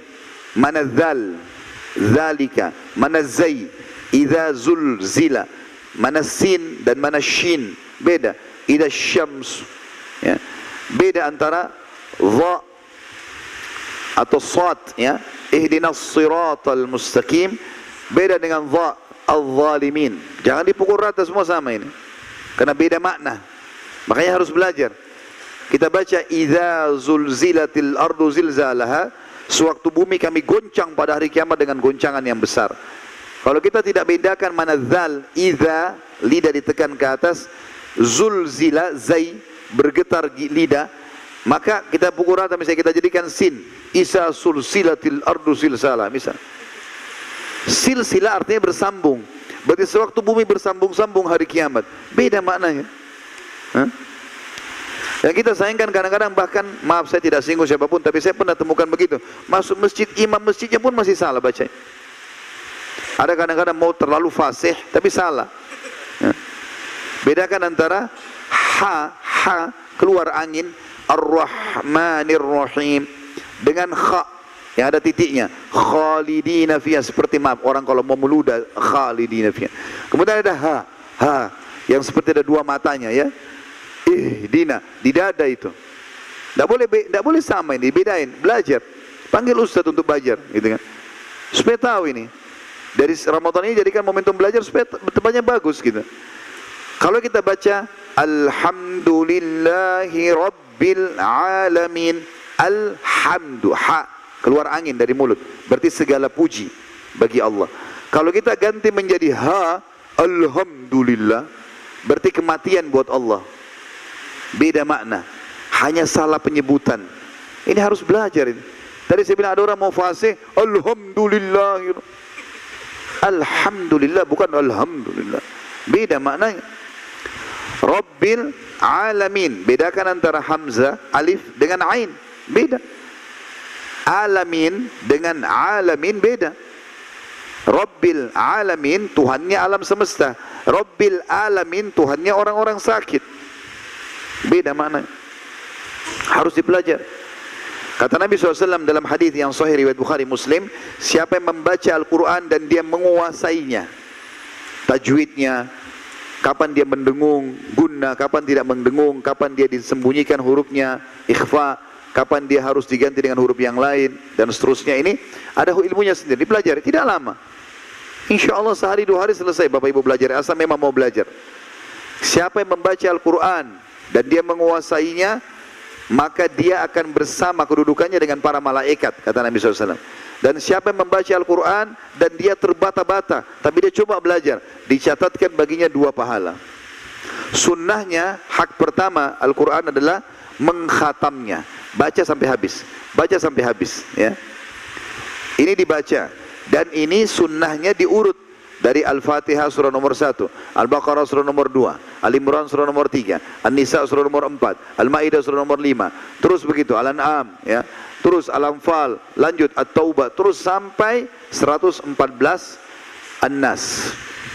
Jadi kita baca sampai khatam, baca sampai khatam. Saya sarankan, ini saran saya saja, dan ini sering saya ingatkan di pengajian saya di Jakarta. Kalau yang sudah punya, alhamdulillah. Kalau yang belum punya, saran saya, download di App Store kalau yang pakai iPhone, dan di Play Store kalau yang pakai Android tentunya. Cari aplikasi judulnya Nakhtim. Nakhtim. Logonya hijau, tulisan bahasa Arab. Nun, kha, ta, mim. Nakhtim artinya kami mengkhatam. Bahasa Indonesia ditulis N-A-K-H-T-I-M. Nakhtim. Nanti keluar logo itu, diklik. Download itu gratis. Itu menurut saya aplikasi paling bagus untuk sementara kalau menurut saya.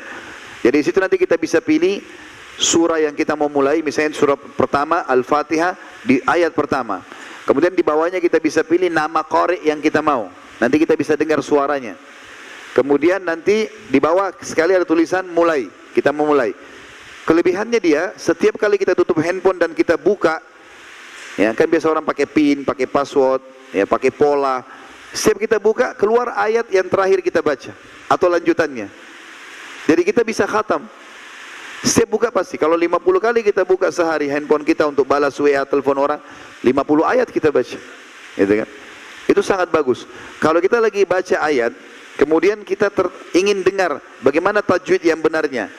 Di layarnya itu sebelah kanan atas ada tombol play untuk audio. Kita klik, keluar suara imam atau qari yang kita pilih di awal tadi. Misalnya Imam Masjid Haram. Maka kita akan bisa mendengar itu. Oh ternyata ayat begini. Di bawahnya ada gambar foto dan bisa di-share. Kalau kita tertarik dengan ayat itu misalnya tentang neraka, kita mau share di grup WA, tinggal klik saja, ada gambar share-nya, nanti kita akan bisa kirim ya kepada teman-teman yang lain. Kita mau baca lebih dari 1 ayat, maka kita bisa klik di kiri kanan, bisa kembali ke belakang, bisa maju ke depan. Dan ada terjemahan bahasa Indonesianya. Bisa pilih bahasa apa terjemahannya. Maka itu sangat bagus. Ini insya Allah akan membantu kita untuk mengkhatam Al-Quran. Apalagi di Ramadan ya, kita bisa lakukan. Saya pernah praktekin teman-teman di lampu merah, lagi nunggu lampu merah 1 menit waktu itu di Jakarta. Saya buka program Al-Quran, kemudian saya bisa baca, itu mungkin kurang lebih 1,5 lembar. Tidak kurang dari 10 sampai 20 ayat. Tergantung panjang pendeknya ayat itu. Maka ini kesempatan ya. Itu hak yang pertama. Hak yang kedua, tadabbur. Makna tadabbur teman-teman merenungi maknanya. Bisa baca terjemahan atau baca tafsirnya. Tapi tadabbur caranya lebih sederhana. Caranya adalah kita baca dan tadabbur 10 ayat saja, gak usah lebih. 10 ayat. Diambil daripada statement para sahabat ridwanullahi alaihim, mereka mengatakan, kami setiap kali bertemu, kami tidak berpisah kecuali kami sudah mempelajari 10 ayat Al-Quran. 10 ayat saja. Dan kita tidak harus dari Al-Fatihah, Al-Baqarah, Al-Imran, tidak harus berurut. Buka daftar isinya Al-Quran, 114 surah, surah mana yang paling kita suka, yang paling menggelitik kita lah maksudnya. Misalnya ibu-ibu mau baca tentang perempuan, ada surah An-Nisa, ada surah Maryam. Mungkin bapak-bapak mau baca nama laki-laki, ada nama nabi-nabi, ada surah Muhammad, ada surah Ibrahim, ada surah Yusuf, ada surah Hud, ada surah Yunus, gitu kan. Mau baca tentang hari kiamat, ada surah Al-Qiyamah, ada surah Al-Zalzalah. Mau baca tentang hewan-hewan, ada surah An-Nahl, lebah, ada surah An-Naml, semut, ada surah Al-Baqarah, sapi betina, ada surah Fil, gajah, ada Ankabut, laba-laba. Jadi kita bisa pilih. Nah, mulailah dari surah itu untuk tadabbur. 10 ayat saja.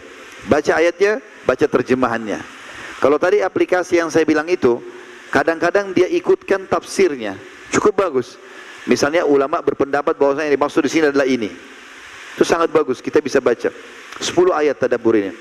Kalau 10 ayat pun dianggap berat, walaupun ini sangat ringan sebenarnya, maka bisa dibagi setiap habis sholat 2 ayat, subuh 2 ayat, duhur 2 ayat, asar 2 ayat, maghrib 2 ayat, isya 2 ayat, 10 ayat. Dan kata baginda Nabi SAW, siapa yang membaca 10 ayat Al-Quran dalam sehari semalam itu, maka Allah akan berikan dia 1 kintar. Dan 1 kintar lebih baik daripada dunia dan seluruh isinya. 10 ayat. Al-Quran 6.000 sekian ayat, 6.000 sekian ayat. Maka kita kalau baca 10 ayat per hari, tadabbur ya, bukan baca, tadabbur 10 ayat per hari, maka 1 bulan Ramadan misalnya 30 hari, kita sudah punya 300 ayat yang kita sudah baca terjemahannya. 1 tahun kali 12, 3.600 ayat. Kurang dari 2 tahun, kurang lebih 21 bulan atau 20 bulan, kita sudah menyelesaikan 30 juz baca terjemahannya semua. Hanya dengan habis sholat 2 ayat. Apalagi kalau Bapak Ibu baca lebih. Misal setiap habis sholat 10 ayat. 10 itu sebentar sekali, kurang dari 5 menit baca. Habis subuh 10, habis duhur 10, habis asar 10, habis maghrib 10, habis isya 10. Berarti 50 ayat per hari. 50 ayat lebih banyak lagi. Ya, kalau kali sebulan 30 berarti sudah 1.500 ayat kita baca. Berarti hanya sekitar 4 bulan sudah selesai semua. Dengan izin Allah SWT Al-Quran. Kalau kita baca 50 ayat per hari. Yang ketiga, setelah tadabbur, membaca, kemudian mentadabbur. Yang ketiga, menghafal. Menghafal metode paling sederhana sama dengan tadabbur. 10 ayat saja per hari, gak usah lebih. 10 ayat, santai saja. Hafal 10 ayat. Masih merasa berat? Tadi saya bilang bagi. Habis subuh 2 ayat, habis duhur 2 ayat, habis asar 2 ayat, habis maghrib 2 ayat, habis isya 2 ayat. Pakai. Solat qobliyah, di rakaat pertama baca 5 ayat. Solat rakaat kedua baca 5 ayat. Solat di solat duha, solat malam. Ya, ini solat qobliyah, dia kita bisa baca. Insya Allah sehari sudah hafal 10 ayat itu. Diulang-ulangi. Kalau kali sebulan, kita punya 300 ayat yang kita baca, hafal. Kali setahun 3.600 ayat. Kurang dari 2 tahun sudah hafal 30 juz. Kalau syaitan membisikkan, nanti kan saya lupa. Nggak ada orang lupa 30 juz. Orang lupa sambungan ayat iya. Imam Masjid Haram dari kecil hafal juga lupa. Kita nanti tinggal ulangi lagi. Yang penting mulai dulu. Ini cara yang paling ringan. Dan Ramadan momen paling tepat untuk itu. Hafal 2 ayat setiap habis sholat. 10 ayat per hari, gitu kan? Dan ini juga tidak harus berurut, mirip sama tadi tadabbur. Misal teman-teman, saya mau coba hafal surah Al-Ankabut aja deh, tentang laba-laba. Kenapa Allah bilang Ankabut? Ambillah mulai 10 ayat dihafal per hari. Insya Allah 3-4 hari selesai. Selesai. Pakailah dalam sholat kita. Apalagi imam-imam masjid perlu menambah bacaan hafalan, memperbaikinya. Itu sangat dibutuhkan oleh dia. Itu yang ketiga, menghafalnya. Terus saja menghafal insya Allah sampai selesai nanti 114 surah gitu kan. Kemudian yang keempat, yang terakhir, mengamalkan isinya. Dan Ramadan adalah momen yang terbaik untuk itu. Di buku ini tentu banyak penjelasan, saya tidak baca semua karena melihat waktunya. Ada, kalau yang pegang buku di halaman 20 ada banyak membaca Al-Quran. Dan disebutkan di situ cukup banyak anjuran untuk membaca Al-Quran. Kemudian juga ada anjuran untuk menangis pada saat membaca Al-Quran. Dan ini bisa terjadi kalau kita tadabbur tadi ya. Kita baca terjemahannya, oh ternyata ini yang Allah sebutkan ya. Diancam begini, dihukum begini ya. Atau tentang surga, tentang bidadarinya, tentang istananya, kita juga terharu. Itu sendiri juga sangat bagus. Ya, penulis sempat mengangkat di situ, mengangkat di halaman 23 hadis Nabi SAW, la yalijun nara man baka min khasyatillah, tidak akan masuk neraka orang yang pernah menangis karena takut kepada Allah. Itu termasuk dengan membaca Al-Quran. Kemudian kita pindah ke yang kelima, duduk di masjid hingga terbit matahari atau syuruk ya. Ini ada punya keutamaan sendiri. Dan ini bisa dimulai di bulan Ramadan. Sebagaimana hadis Anas bin Malik radhiyallahu anhu dalam hadis sahih diriwayatkan oleh Syekh Albani, yang dikatakan bahwasanya man shallal fajr fi jama'atin thumma qala yadhkurullaha hatta tatlu asy-syamsu thumma shalla rak'ataini kanat lahu ka ajri hajjatin aw umratin tammatun tamma. Barang siapa salat fajar berjamaah di masjid kemudian tetap duduk berzikir mengingat Allah hingga terbit matahari lalu salat 2 rakaat, sebagian pendapat ulama mengatakan salat duha, maka seakan-akan ia mendapatkan pahala haji dan umrah sempurna. Jadi kita sholat subuh berjamaah. Apalagi di Indonesia biasanya habis subuh ada lagi ceramah misalnya. Kalau anda lagi di Mekah, anda bisa tawaf ya. sambil tawaf, sudah selesai tawaf biasanya sudah syuruk, sholatlah 2 rakaat, maka itu pahalanya haji dan umrah. Yang keenam, i'tikaf. Dan i'tikaf artinya mengikat diri di masjid. Dianjurkan sekali di 10 terakhir Ramadan. Di buku kita ini, karena ini buku merincikan sangat panjang, saya tidak bisa bacakan semua, tapi saya berharap Bapak Ibu bisa miliki buku ini dan dibaca. Kalau sudah dibaca, dihadiahkan kepada orang lain, titipkan di masjid, karena sebaik-baik amal jariah adalah ilmu yang bermanfaat. Sekali orang baca, kita akan dapat pahalanya selama dia amalkan. Ada definisi i'tikaf, ada di situ hikmah disyariatkan i'tikaf. Yang jelas teman-teman, i'tikaf adalah sangat dianjurkan di 10 terakhir Ramadan. Dikatakan baginda Nabi SAW beriktikaf di 10 terakhir Ramadan, dan di akhir-akhir hidup beliau di masa tua, beliau i'tikaf selama 20 hari. Dan i'tikaf yang paling afdal adalah orang masuk, kata ulama, di malam ke-20 puasa ke-19. Mulai masuk ke masjid mengikat diri sampai keluar setelah sholat Idul Fitri. Jadi baju lebaran pun itu dibawa ke situ, ya. Mandi di sekitar masjid segala macam. Pokoknya dia i'tikaf, karena mengikat diri di masjid tidak keluar kecuali darurat. Itu paling afdal. Kalau nggak bisa, pilih hari-hari yang tepat malam ganjil supaya dapat Lailatul Qadar. Ikat diri. Kalau nggak bisa dari pagi kerja, baik mulai maghrib buka puasa di masjid, bawa sekali buka puasain orang, sholat isya, sholat tarawih, kalau ada qiyamul lail, sholat malam lagi nanti sampai subuh, baru anda aktivitas lagi besoknya. Minimal kejar malam ganjil. Tidak bisa juga salah satu dari malam-malam ganjil itu, ya. Karena ini keutamanya sangat besar. Dan dikatakan dalam hadis Bukhari, Rasulullah SAW beriktikaf setiap bulan Ramadan. Manakala setelah sholat subuh, beliau segera memasuki tempat i'tikafnya. Maksudnya kalau beliau mau i'tikaf, beliau mulai dari sholat subuh sampai nanti pada saat beliau keluar alaihissalatu wassalam. Tentu ada beberapa adab-adabnya ya, orang kalau i'tikaf itu memperbanyak ibadah seperti baca Quran, zikir, membaca buku-buku ilmu, kemudian mendauhkan diri dari hal-hal yang sia-sia, omong kosong, ya. Kemudian juga harusnya dia berdiam di dalam masjid dan tidak keluar dari masjid itu kecuali dalam keadaan darurat sekali. Ada juga hal-hal yang membatalkan i'tikaf, seperti misalnya keluar masjid tanpa ada keperluan, cuma jalan-jalan saja misalnya. Makanya saya anjurkan teman-teman, ini anjuran saya, karena ada pola saya lihat di Indonesia yang perlu kita perbaiki. Saran saya saja, kalau mau beli baju lebaran dari sekarang, ya. Apalagi hari ini bisa, hari Ahad masih libur, bisa beli. Jangan beli di 10 terakhir Ramadan.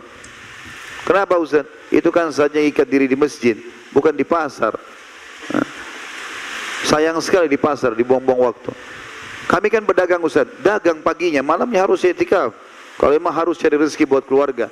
Tapi yang bukan pedagang, usahakan dia baju-baju lebaran yang sering buang waktu banyak ini. Ada orang kadang-kadang sampai 3 hari, 4 hari cari baju lebaran. Akhir Ramadan, barangnya sudah banyak habis, ya harganya sudah mahal, susah carinya dan segala macam. Sekarang waktu lagi lowong. Jangan ganggu waktu i'tikaf, waktu mengikat diri, ya, dan beribadah kepada Allah Subhanahu wa taala. Apalagi malam Lailatul Qadar, teman-teman. Sayang sekali. Ada orang Lailatul Qadar itu dia buang-buang waktunya. Sayang sekali. Yang ketujuh, bagi yang Allah Subhanahu wa taala berikan kesempatan, ada di halaman 36 di situ, yang pegang bukunya tentunya umrah di Ramadan. Umrah ini adalah ibadah yang sangat mulia. Kata Nabi SAW dalam hadis tentang masalah umrah Ramadan, umratu fi Ramadan ta'dilu hujjah. Itu riwayat Bukhari Muslim, tambahan riwayat lain adalah hujjatan ma'i. Umrah di bulan Ramadan sama pahalanya dengan haji bersamaku. Riwayat satu adalah sama dengan pahala haji, riwayat lainnya haji bersamaku. Dan ini luar biasa. Ibadah umrah lebih sederhana, 2-3 jam selesai. Ibadah haji butuh 6 hari, dari tanggal 8 Zulhijjah sampai 13 Zulhijjah. Tapi kita bisa dapatkan pahala haji dengan umrah di Ramadan. Kalau anda punya uang hanya bisa umrah 1 kali seumur hidup, jadikan di Ramadan. Kalau umrah dalam setahun sekali saja mampunya, dijadikan di Ramadan. Kalau 1 tahun beberapa kali bisa umrah, maka jadikan salah satunya di bulan Ramadan, karena pahalanya sama dengan haji. Saya kan sibuk Ustaz, bisa umrah pulang pergi. Kalau betul-betul sibuk untuk kejar pahala haji ini, berangkat hari Jumat, kalau yang sibuk kerja Senin sampai Kamis, ambil pesawat Kalau saya tidak tahu kalau dari sini, dari Pekanbaru, tapi dari Jakarta ada pesawat pagi. Biasanya kalau salah dengan Garuda ada pesawat pagi jam 9 atau Saudi jam 10 ada jam begitu. Tiba di sana masih jam 5 sore. Saya pernah naik pesawat itu. Jadi tiba di Saudi masih belum buka puasa. Kita selesaikan segala macam urusan imigrasi, kemudian masuk ke Mekah, sholat maghrib isya, sholat tarawih, bisa umrah hari itu juga. Buru-buru sekali besok sudah bisa pulang ke Indonesia. Hari Sabtu sudah tiba di Indonesia lagi. Tapi umrah Ramadannya perlu dikejar. Tapi kan umrah biayanya mahal Ustaz. Juga Allah akan ganti. Kata Nabi SAW, umrah dan haji yang dikerjakan secara berkesinambungan, rutin, akan menghilangkan kesusahan hidup dan kemiskinan, sebagaimana api menghilangkan karat dari besi. Gak ada orang pulang haji umrah itu miskin, gak ada. Itu janji Nabi SAW. Akan hilangkan kesusahan hidup dan kemiskinan, sebagaimana api menghilangkan karat dari besi. Yang kedelapan, mengejar Lailatul Qadar. Sudah kita jelaskan tadi sedikit itu ya. Tapi kita sebutkan sebuah hadis Nabi SAW, di antara amalan yang sangat ditekankan adalah solat malamnya. Makanya fatwa ulama di Saudi dibolehkan diadakan solat malam lagi selain tarawih di 10 akhir Ramadan. Ya. Karena Nabi SAW mengatakan dalam hadis Bukhari Muslim, man qama Lailatul Qadri imanan wa ihtisaban ghufira lahu ma taqaddama min dzambi. Siapa yang mendirikan malam Lailatul Qadar dengan keimanan dan mengharapkan pahalanya, dibersihkan dosa-dosanya juga yang telah lalu. Jadi ada 3 hadis yang mirip seperti ini. Yang puasa Ramadan, yang sholat tarawih, dan sholat malam di Lailatul Qadar sama-sama. Karena keimanan mengharapkan pahalanya, dibersihkan dosa-dosanya yang telah lalu. Di dalam hadis yang lain, kata Nabi SAW dalam Musnad Imam Ahmad dengan sanad sahih, man qama ibtigha'aha thumma waqa'at lahu ghufira lahu ma taqaddama min dhanbi wa ma ta'akhkhar. Siapa yang mendirikan malam Lailatul Qadar dengan sholat malam, berusaha untuk itu, lalu dia mendapatkan benar-benar Lailatul Qadar, maka akan diampuni dosa-dosanya yang lalu dan yang akan datang. Hanya dengan sholat tarawih atau sholat malamnya. Nah, ini keutamaan tersendiri. Dan kalau ada yang bertanya, lalu apa yang harus kami lakukan? Lailatul Qadar untuk Umi ucapkan, pernah ditanyakan oleh Ummul Mukminin Aisyah radhiyallahu anha dalam sebuah hadis yang sahih atau dalam riwayat Bukhari Muslim, ya Rasulullah, andai saja aku mendapatkan Lailatul Qadar, apa yang harus aku ucapkan? Maka kata Nabi SAW, bacalah Allahumma innaka afuun tuhibbul afwa fa'fu anni. Ya Allah, kau zat yang maha pengampun dan menyukai pengampunan, maka maafkanlah aku. Ya. Kenapa kita baca doa ini teman-teman sekalian? Karena kata para ulama, Lailatul Qadar adalah malam penentuan takdir 1 tahun ke depan. Ya, ditentukan pada malam itu. Dalam ayat dikatakan yufraku kullu amrin hakim, ditentukanlah semua perkara-perkara dalam 1 tahun. Maka kalau kita baca ini seperti kita minta dimaafkan 1 tahun ke depan. Ingat, semua kita selama hidup pasti lalui Lailatul Qadar. Tapi siapa yang mendapatkan taufik untuk ibadah pada saat itu? Banyak hamba-hamba Allah justru sibuk dengan tontonan TV-nya, dengan gamenya, dengan waktu-waktu buang-buang waktu yang sia-sia. Tapi ada juga hamba-hamba Allah yang sibuk dengan ibadah. Ingat selalu teman-teman, jadikan ibadah yang sedang kau kerjakan seakan-akan ibadah terakhirmu. Kita tidak pernah kematian akan datang kapan. Bagi yang masih muda, jangan pernah berpikir, oh saya masih muda nggak akan mati. Dusta semua itu. Mati bisa datang kepada siapapun. Bahkan anak bayi yang baru lahir pun bisa meninggal dunia. Semua ada pertanggungjawabannya di depan Allah Subhanahu wa ta'ala. Yang ke-9, memperbanyak zikir, doa dan istighfar. Terutama doa di waktu-waktu mustajab. Sebenarnya orang puasa itu mustajab doa, tapi pada saat buka puasa itu waktu mustajab. Sebagaimana sabda Nabi SAW di dalam hadis yang sahih, sesungguhnya orang puasa, dalam hadis Bukhari Muslim, orang puasa itu akan mendapatkan pengampunan. Orang puasa itu memiliki doa yang tidak ditolak, dan itu pada saat dia sedang berbuka puasa. Kemudian juga sepertiga malam terakhir yang biasa kita bangun untuk sahur, ya. Ini berarti kita dilatih oleh Allah terbiasa bangun di sepertiga malam. Sepertiga malam itu waktu yang hadis kata Nabi SAW, kalau tertinggal sepertiga malam Allah turun ke langit bumi, bertanya kepada para malaikat, adakah yang memohon ampun saya maafkan, adakah yang minta pertolongan saya tolong, adakah yang punya hajat saya penuhi. Maka tanpa kita sadari sebenarnya kita sedang dilatih. Karena Nabi SAW suruh kita sahur, tasaharu fi inna fis sahuri barakah. Sahurlah kalian karena pada sahur itu ada berkah, ya. Dan kita teman-teman perlu garis bawahi, ya. Hikmah dari puasa ini adalah bagaimana kita mencapai tingkat ketakwaan dari sisi ibadah, dan bagaimana kita menservis kembali diri kita supaya sehat kembali. Puasa itu sehat. Ini badan kita teman-teman, kalau mesin udah rusak ini. Masuk dingin, masuk panas, masuk pedas, masuk manis. Bahkan kita lagi tidur, teman-teman medis tahu masalah itu tentunya. Kita kalau lagi tidur, itu pencernaan kita masih mengelola makanan yang kita makan tadi. Makanya kadang-kadang kita bangun tidur butuh kamar mandi, maaf, ke WC, buang air. Ada sisa makanan yang tidak dibutuhkan. Jadi perut kita nggak pernah istirahat. Kapan dia istirahat? Itu pada saat puasa. Jadi seperti mobil lagi diservis. Maka kasih kesempatan 11 bulan kau pakai badanmu untuk makan dan minum. Sekarang 1 bulan ini servis, kesehatan. Makanya kita subhanallah tiba Idul Fitri, mau makan baru makan sedikit di rumah kerabat yang kita silaturahim, sudah kenyang. Karena perut kita sudah kembali lagi normal, gitu kan? Kecuali orang merusaknya kembali. Maka ingat, ini hikmah puasa. Jangan jadikan momentum buka puasa dan sahur ajang balas dendam. Ya, nggak boleh. Mau buka puasa yang biru, yang merah, yang kuning semua dibeli, nggak ada yang dimakan. Begitu juga dengan sahur. Sebentar nanti saya akan lapar nih, makan 3 piring. Ini kenapa kayak orang balas dendam?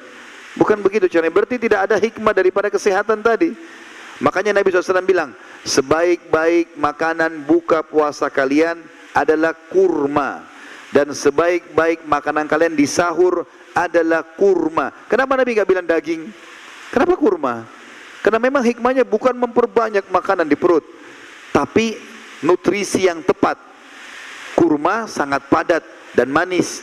Bahkan para sahabat pernah dalam peperangan 1 hari makan 1 butir kurma cukup. Makanya sunnahnya buka puasa dengan kurma, supaya perut kita tidak kaget, rasa manisnya juga membuka kembali keinginan pencernaan untuk menerima makanan, dan juga sudah cukup sebenarnya. Ya. Sunnah Nabi SAW memakan itu. Maka jangan sampai kita salah faham dengan masalah seperti ini. Kemudian yang terakhir teman-teman sekalian, yang ke-10 adalah tidak berbuat hal yang sia-sia di bulan Ramadan. Ini penting sekali. Sia-sia ini banyak sekali orang buang-buang waktu, apalagi melakukan pelarangan-larangan agama. Begitu tiba Ramadan, sibuk kumpulin semua DVD atau siapkan, kalau sekarang mungkin di YouTube, tontonan film apa yang ditonton nih? Dari film India ini ke film India itu, dari film ini barat ini ke barat itu, action ini ke action itu. Jadi akhirnya habis waktunya dengan tonton auratnya lawan jenis, ya, dengarin musik-musik dan acara-acara yang buang waktu. Kalau Ramadan aja kita begitu, berarti di Ramadan kita bisa lebih buruk nanti. Kan dilarang tadi, sudah kita katakan. Siapa puasa itu akan jadi perisai dari api neraka. Dan siapa yang ingin jadi perisai, dia harus tidak rafath, mengucapkan kalimat syahwat kepada selain pasangan halalnya. Tidak berbuat kejahatan, tidak berbuat hal yang sia-sia. Ini masuk dalamnya. Maka ini harus dijaga teman-teman sekalian. Karena banyak sekali orang buang-buang waktu dalam hal-hal yang sia-sia ini. Ya, baik itu tidur terlalu banyak, atau ngobrol hal yang kosong, atau tontonan-tontonan yang bahkan memunculkan syahwat dan akhirnya membatalkan puasanya. Ada kalimat yang baik sebagai penutup di sini disebutkan oleh penulis, kalau yang pegang buku di halaman 40. Beliau mengatakan, sebelum berpisah wahai saudaraku, setelah kita bertamasya di taman-taman surga di bawah naungan amal-amal saleh, ada suatu perkara penting yang ingin saya sampaikan, kata beliau. Tahukah kamu apa itu? Tanda tanya. Lalu beliau mengatakan, tepat sekali, koma, yaitu ikhlas. Berapa banyak orang yang berpuasa kan tapi tidak mendapatkan apapun dari puasanya kecuali lapar dan dahaga. Berapa banyak orang yang mengerjakan sholat tarawih namun tidak mendapatkan apapun kecuali kantuk atau selain kantuk dan capek saja. Semoga Allah Ta'ala menghindarkan kita dari itu. Oleh sebab itu Rasulullah SAW sangat menegaskan masalah ikhlas ini dalam sabda beliau, siapa yang berpuasa Ramadan, siapa yang mendirikan malam Ramadan, siapa yang mendirikan Lailatul Qadar karena keimanan dan mengharapkan pahalanya. Kaum salaf sangat berusaha untuk menyembunyikan amal ibadah mereka karena khawatir akan membahayakan diri mereka sendiri. Hammad ibn Zaid menceritakan kepada kita seorang tabi'in yang bernama Ayyub As-Sikhtiyani sebagai berikut. Pada saat menyampaikan hadis, kadang-kadang hati beliau luluh, lalu beliau segera memalingkan wajah dan berdeham seakan-akan atau seraya berkata, berapa berat pilek yang aku derita, seolah-olah beliau sedang pilek, padahal beliau hendak menyembunyikan tangisnya. Maksudnya yang disampaikan pesan di sini adalah ikhlas itu dengan cara tidak banyak menceritakan orang. Tadi contoh kita buka puasain orang, nggak usah datang kepada teman lalu bilang, Kau sudah buka puasain orang belum? Kau sudah buka puasain orang belum? Saya sudah sumbang tuh masjid dekat rumah. Hilang pahalanya. Allah sudah titipkan di pundak kanan kiri kita, malaikat tidak pernah tidur, enggak pernah lalai. Allah bilang ma yalfidu min qaulin illa ladaihi raqibun atid. Tidak ada satu kalimat pun yang luput dari manusia itu keluar kecuali dicatat oleh malaikat pengawas, raqib, atid. Ya, Allah mengatakan begitu. Tentu di sini ada yang mengatakan, nama malaikat yang mengatakan adalah istilah pengawasan ya dari malaikat tersebut. Maka diawasi. Setiap kita sudah beramal, enggak usah sibuk-sibuk lagi kita sebutkan. Cukup Allah subhanahu wa ta'ala yang tahu. Sudah beramal, sudah kita diam saja. Bantu orang sedekah ya sudah. Enggak usah lagi disebut-sebut. Karena ini manfaatnya sangat besar kalau kita tidak menyampaikan. Karena pahalanya akan maksimal. Pahalanya akan maksimal. Maka jangan sia-siakan ini. Jangan ceritakan kepada orang. Kecuali dasarnya orang tahu. Kalau orang tahu ya sudah. Berarti memang kita tidak mungkin bisa menghindar dari perbuatan itu. Maka harusnya tentu difahami masalah seperti ini. Allahu a'lam. Baik, ini bahasan kita insyaAllah, mudah-mudahan bisa diambil manfaat darinya, dan semoga Allah subhanahu wa ta'ala menjadikan Ramadan ini penuh dengan berkah buat kita, penuh dengan kesehatan, kesempatan amal soleh, dan Allah ulangi Ramadan akan datang lagi untuk kita tentunya. Baik, karena sudah jam 11 insyaAllah, kami pun harus persiapan ke bandara, dan memang targetnya taklimnya sampai jam 11. Kami juga berharap bisa berlama-lama dengan Bapak Ibu sekalian, tapi waktu juga yang harus memisahkan kita. Tidak ada yang kekal kecuali nanti di kehidupan akhirat insyaAllah.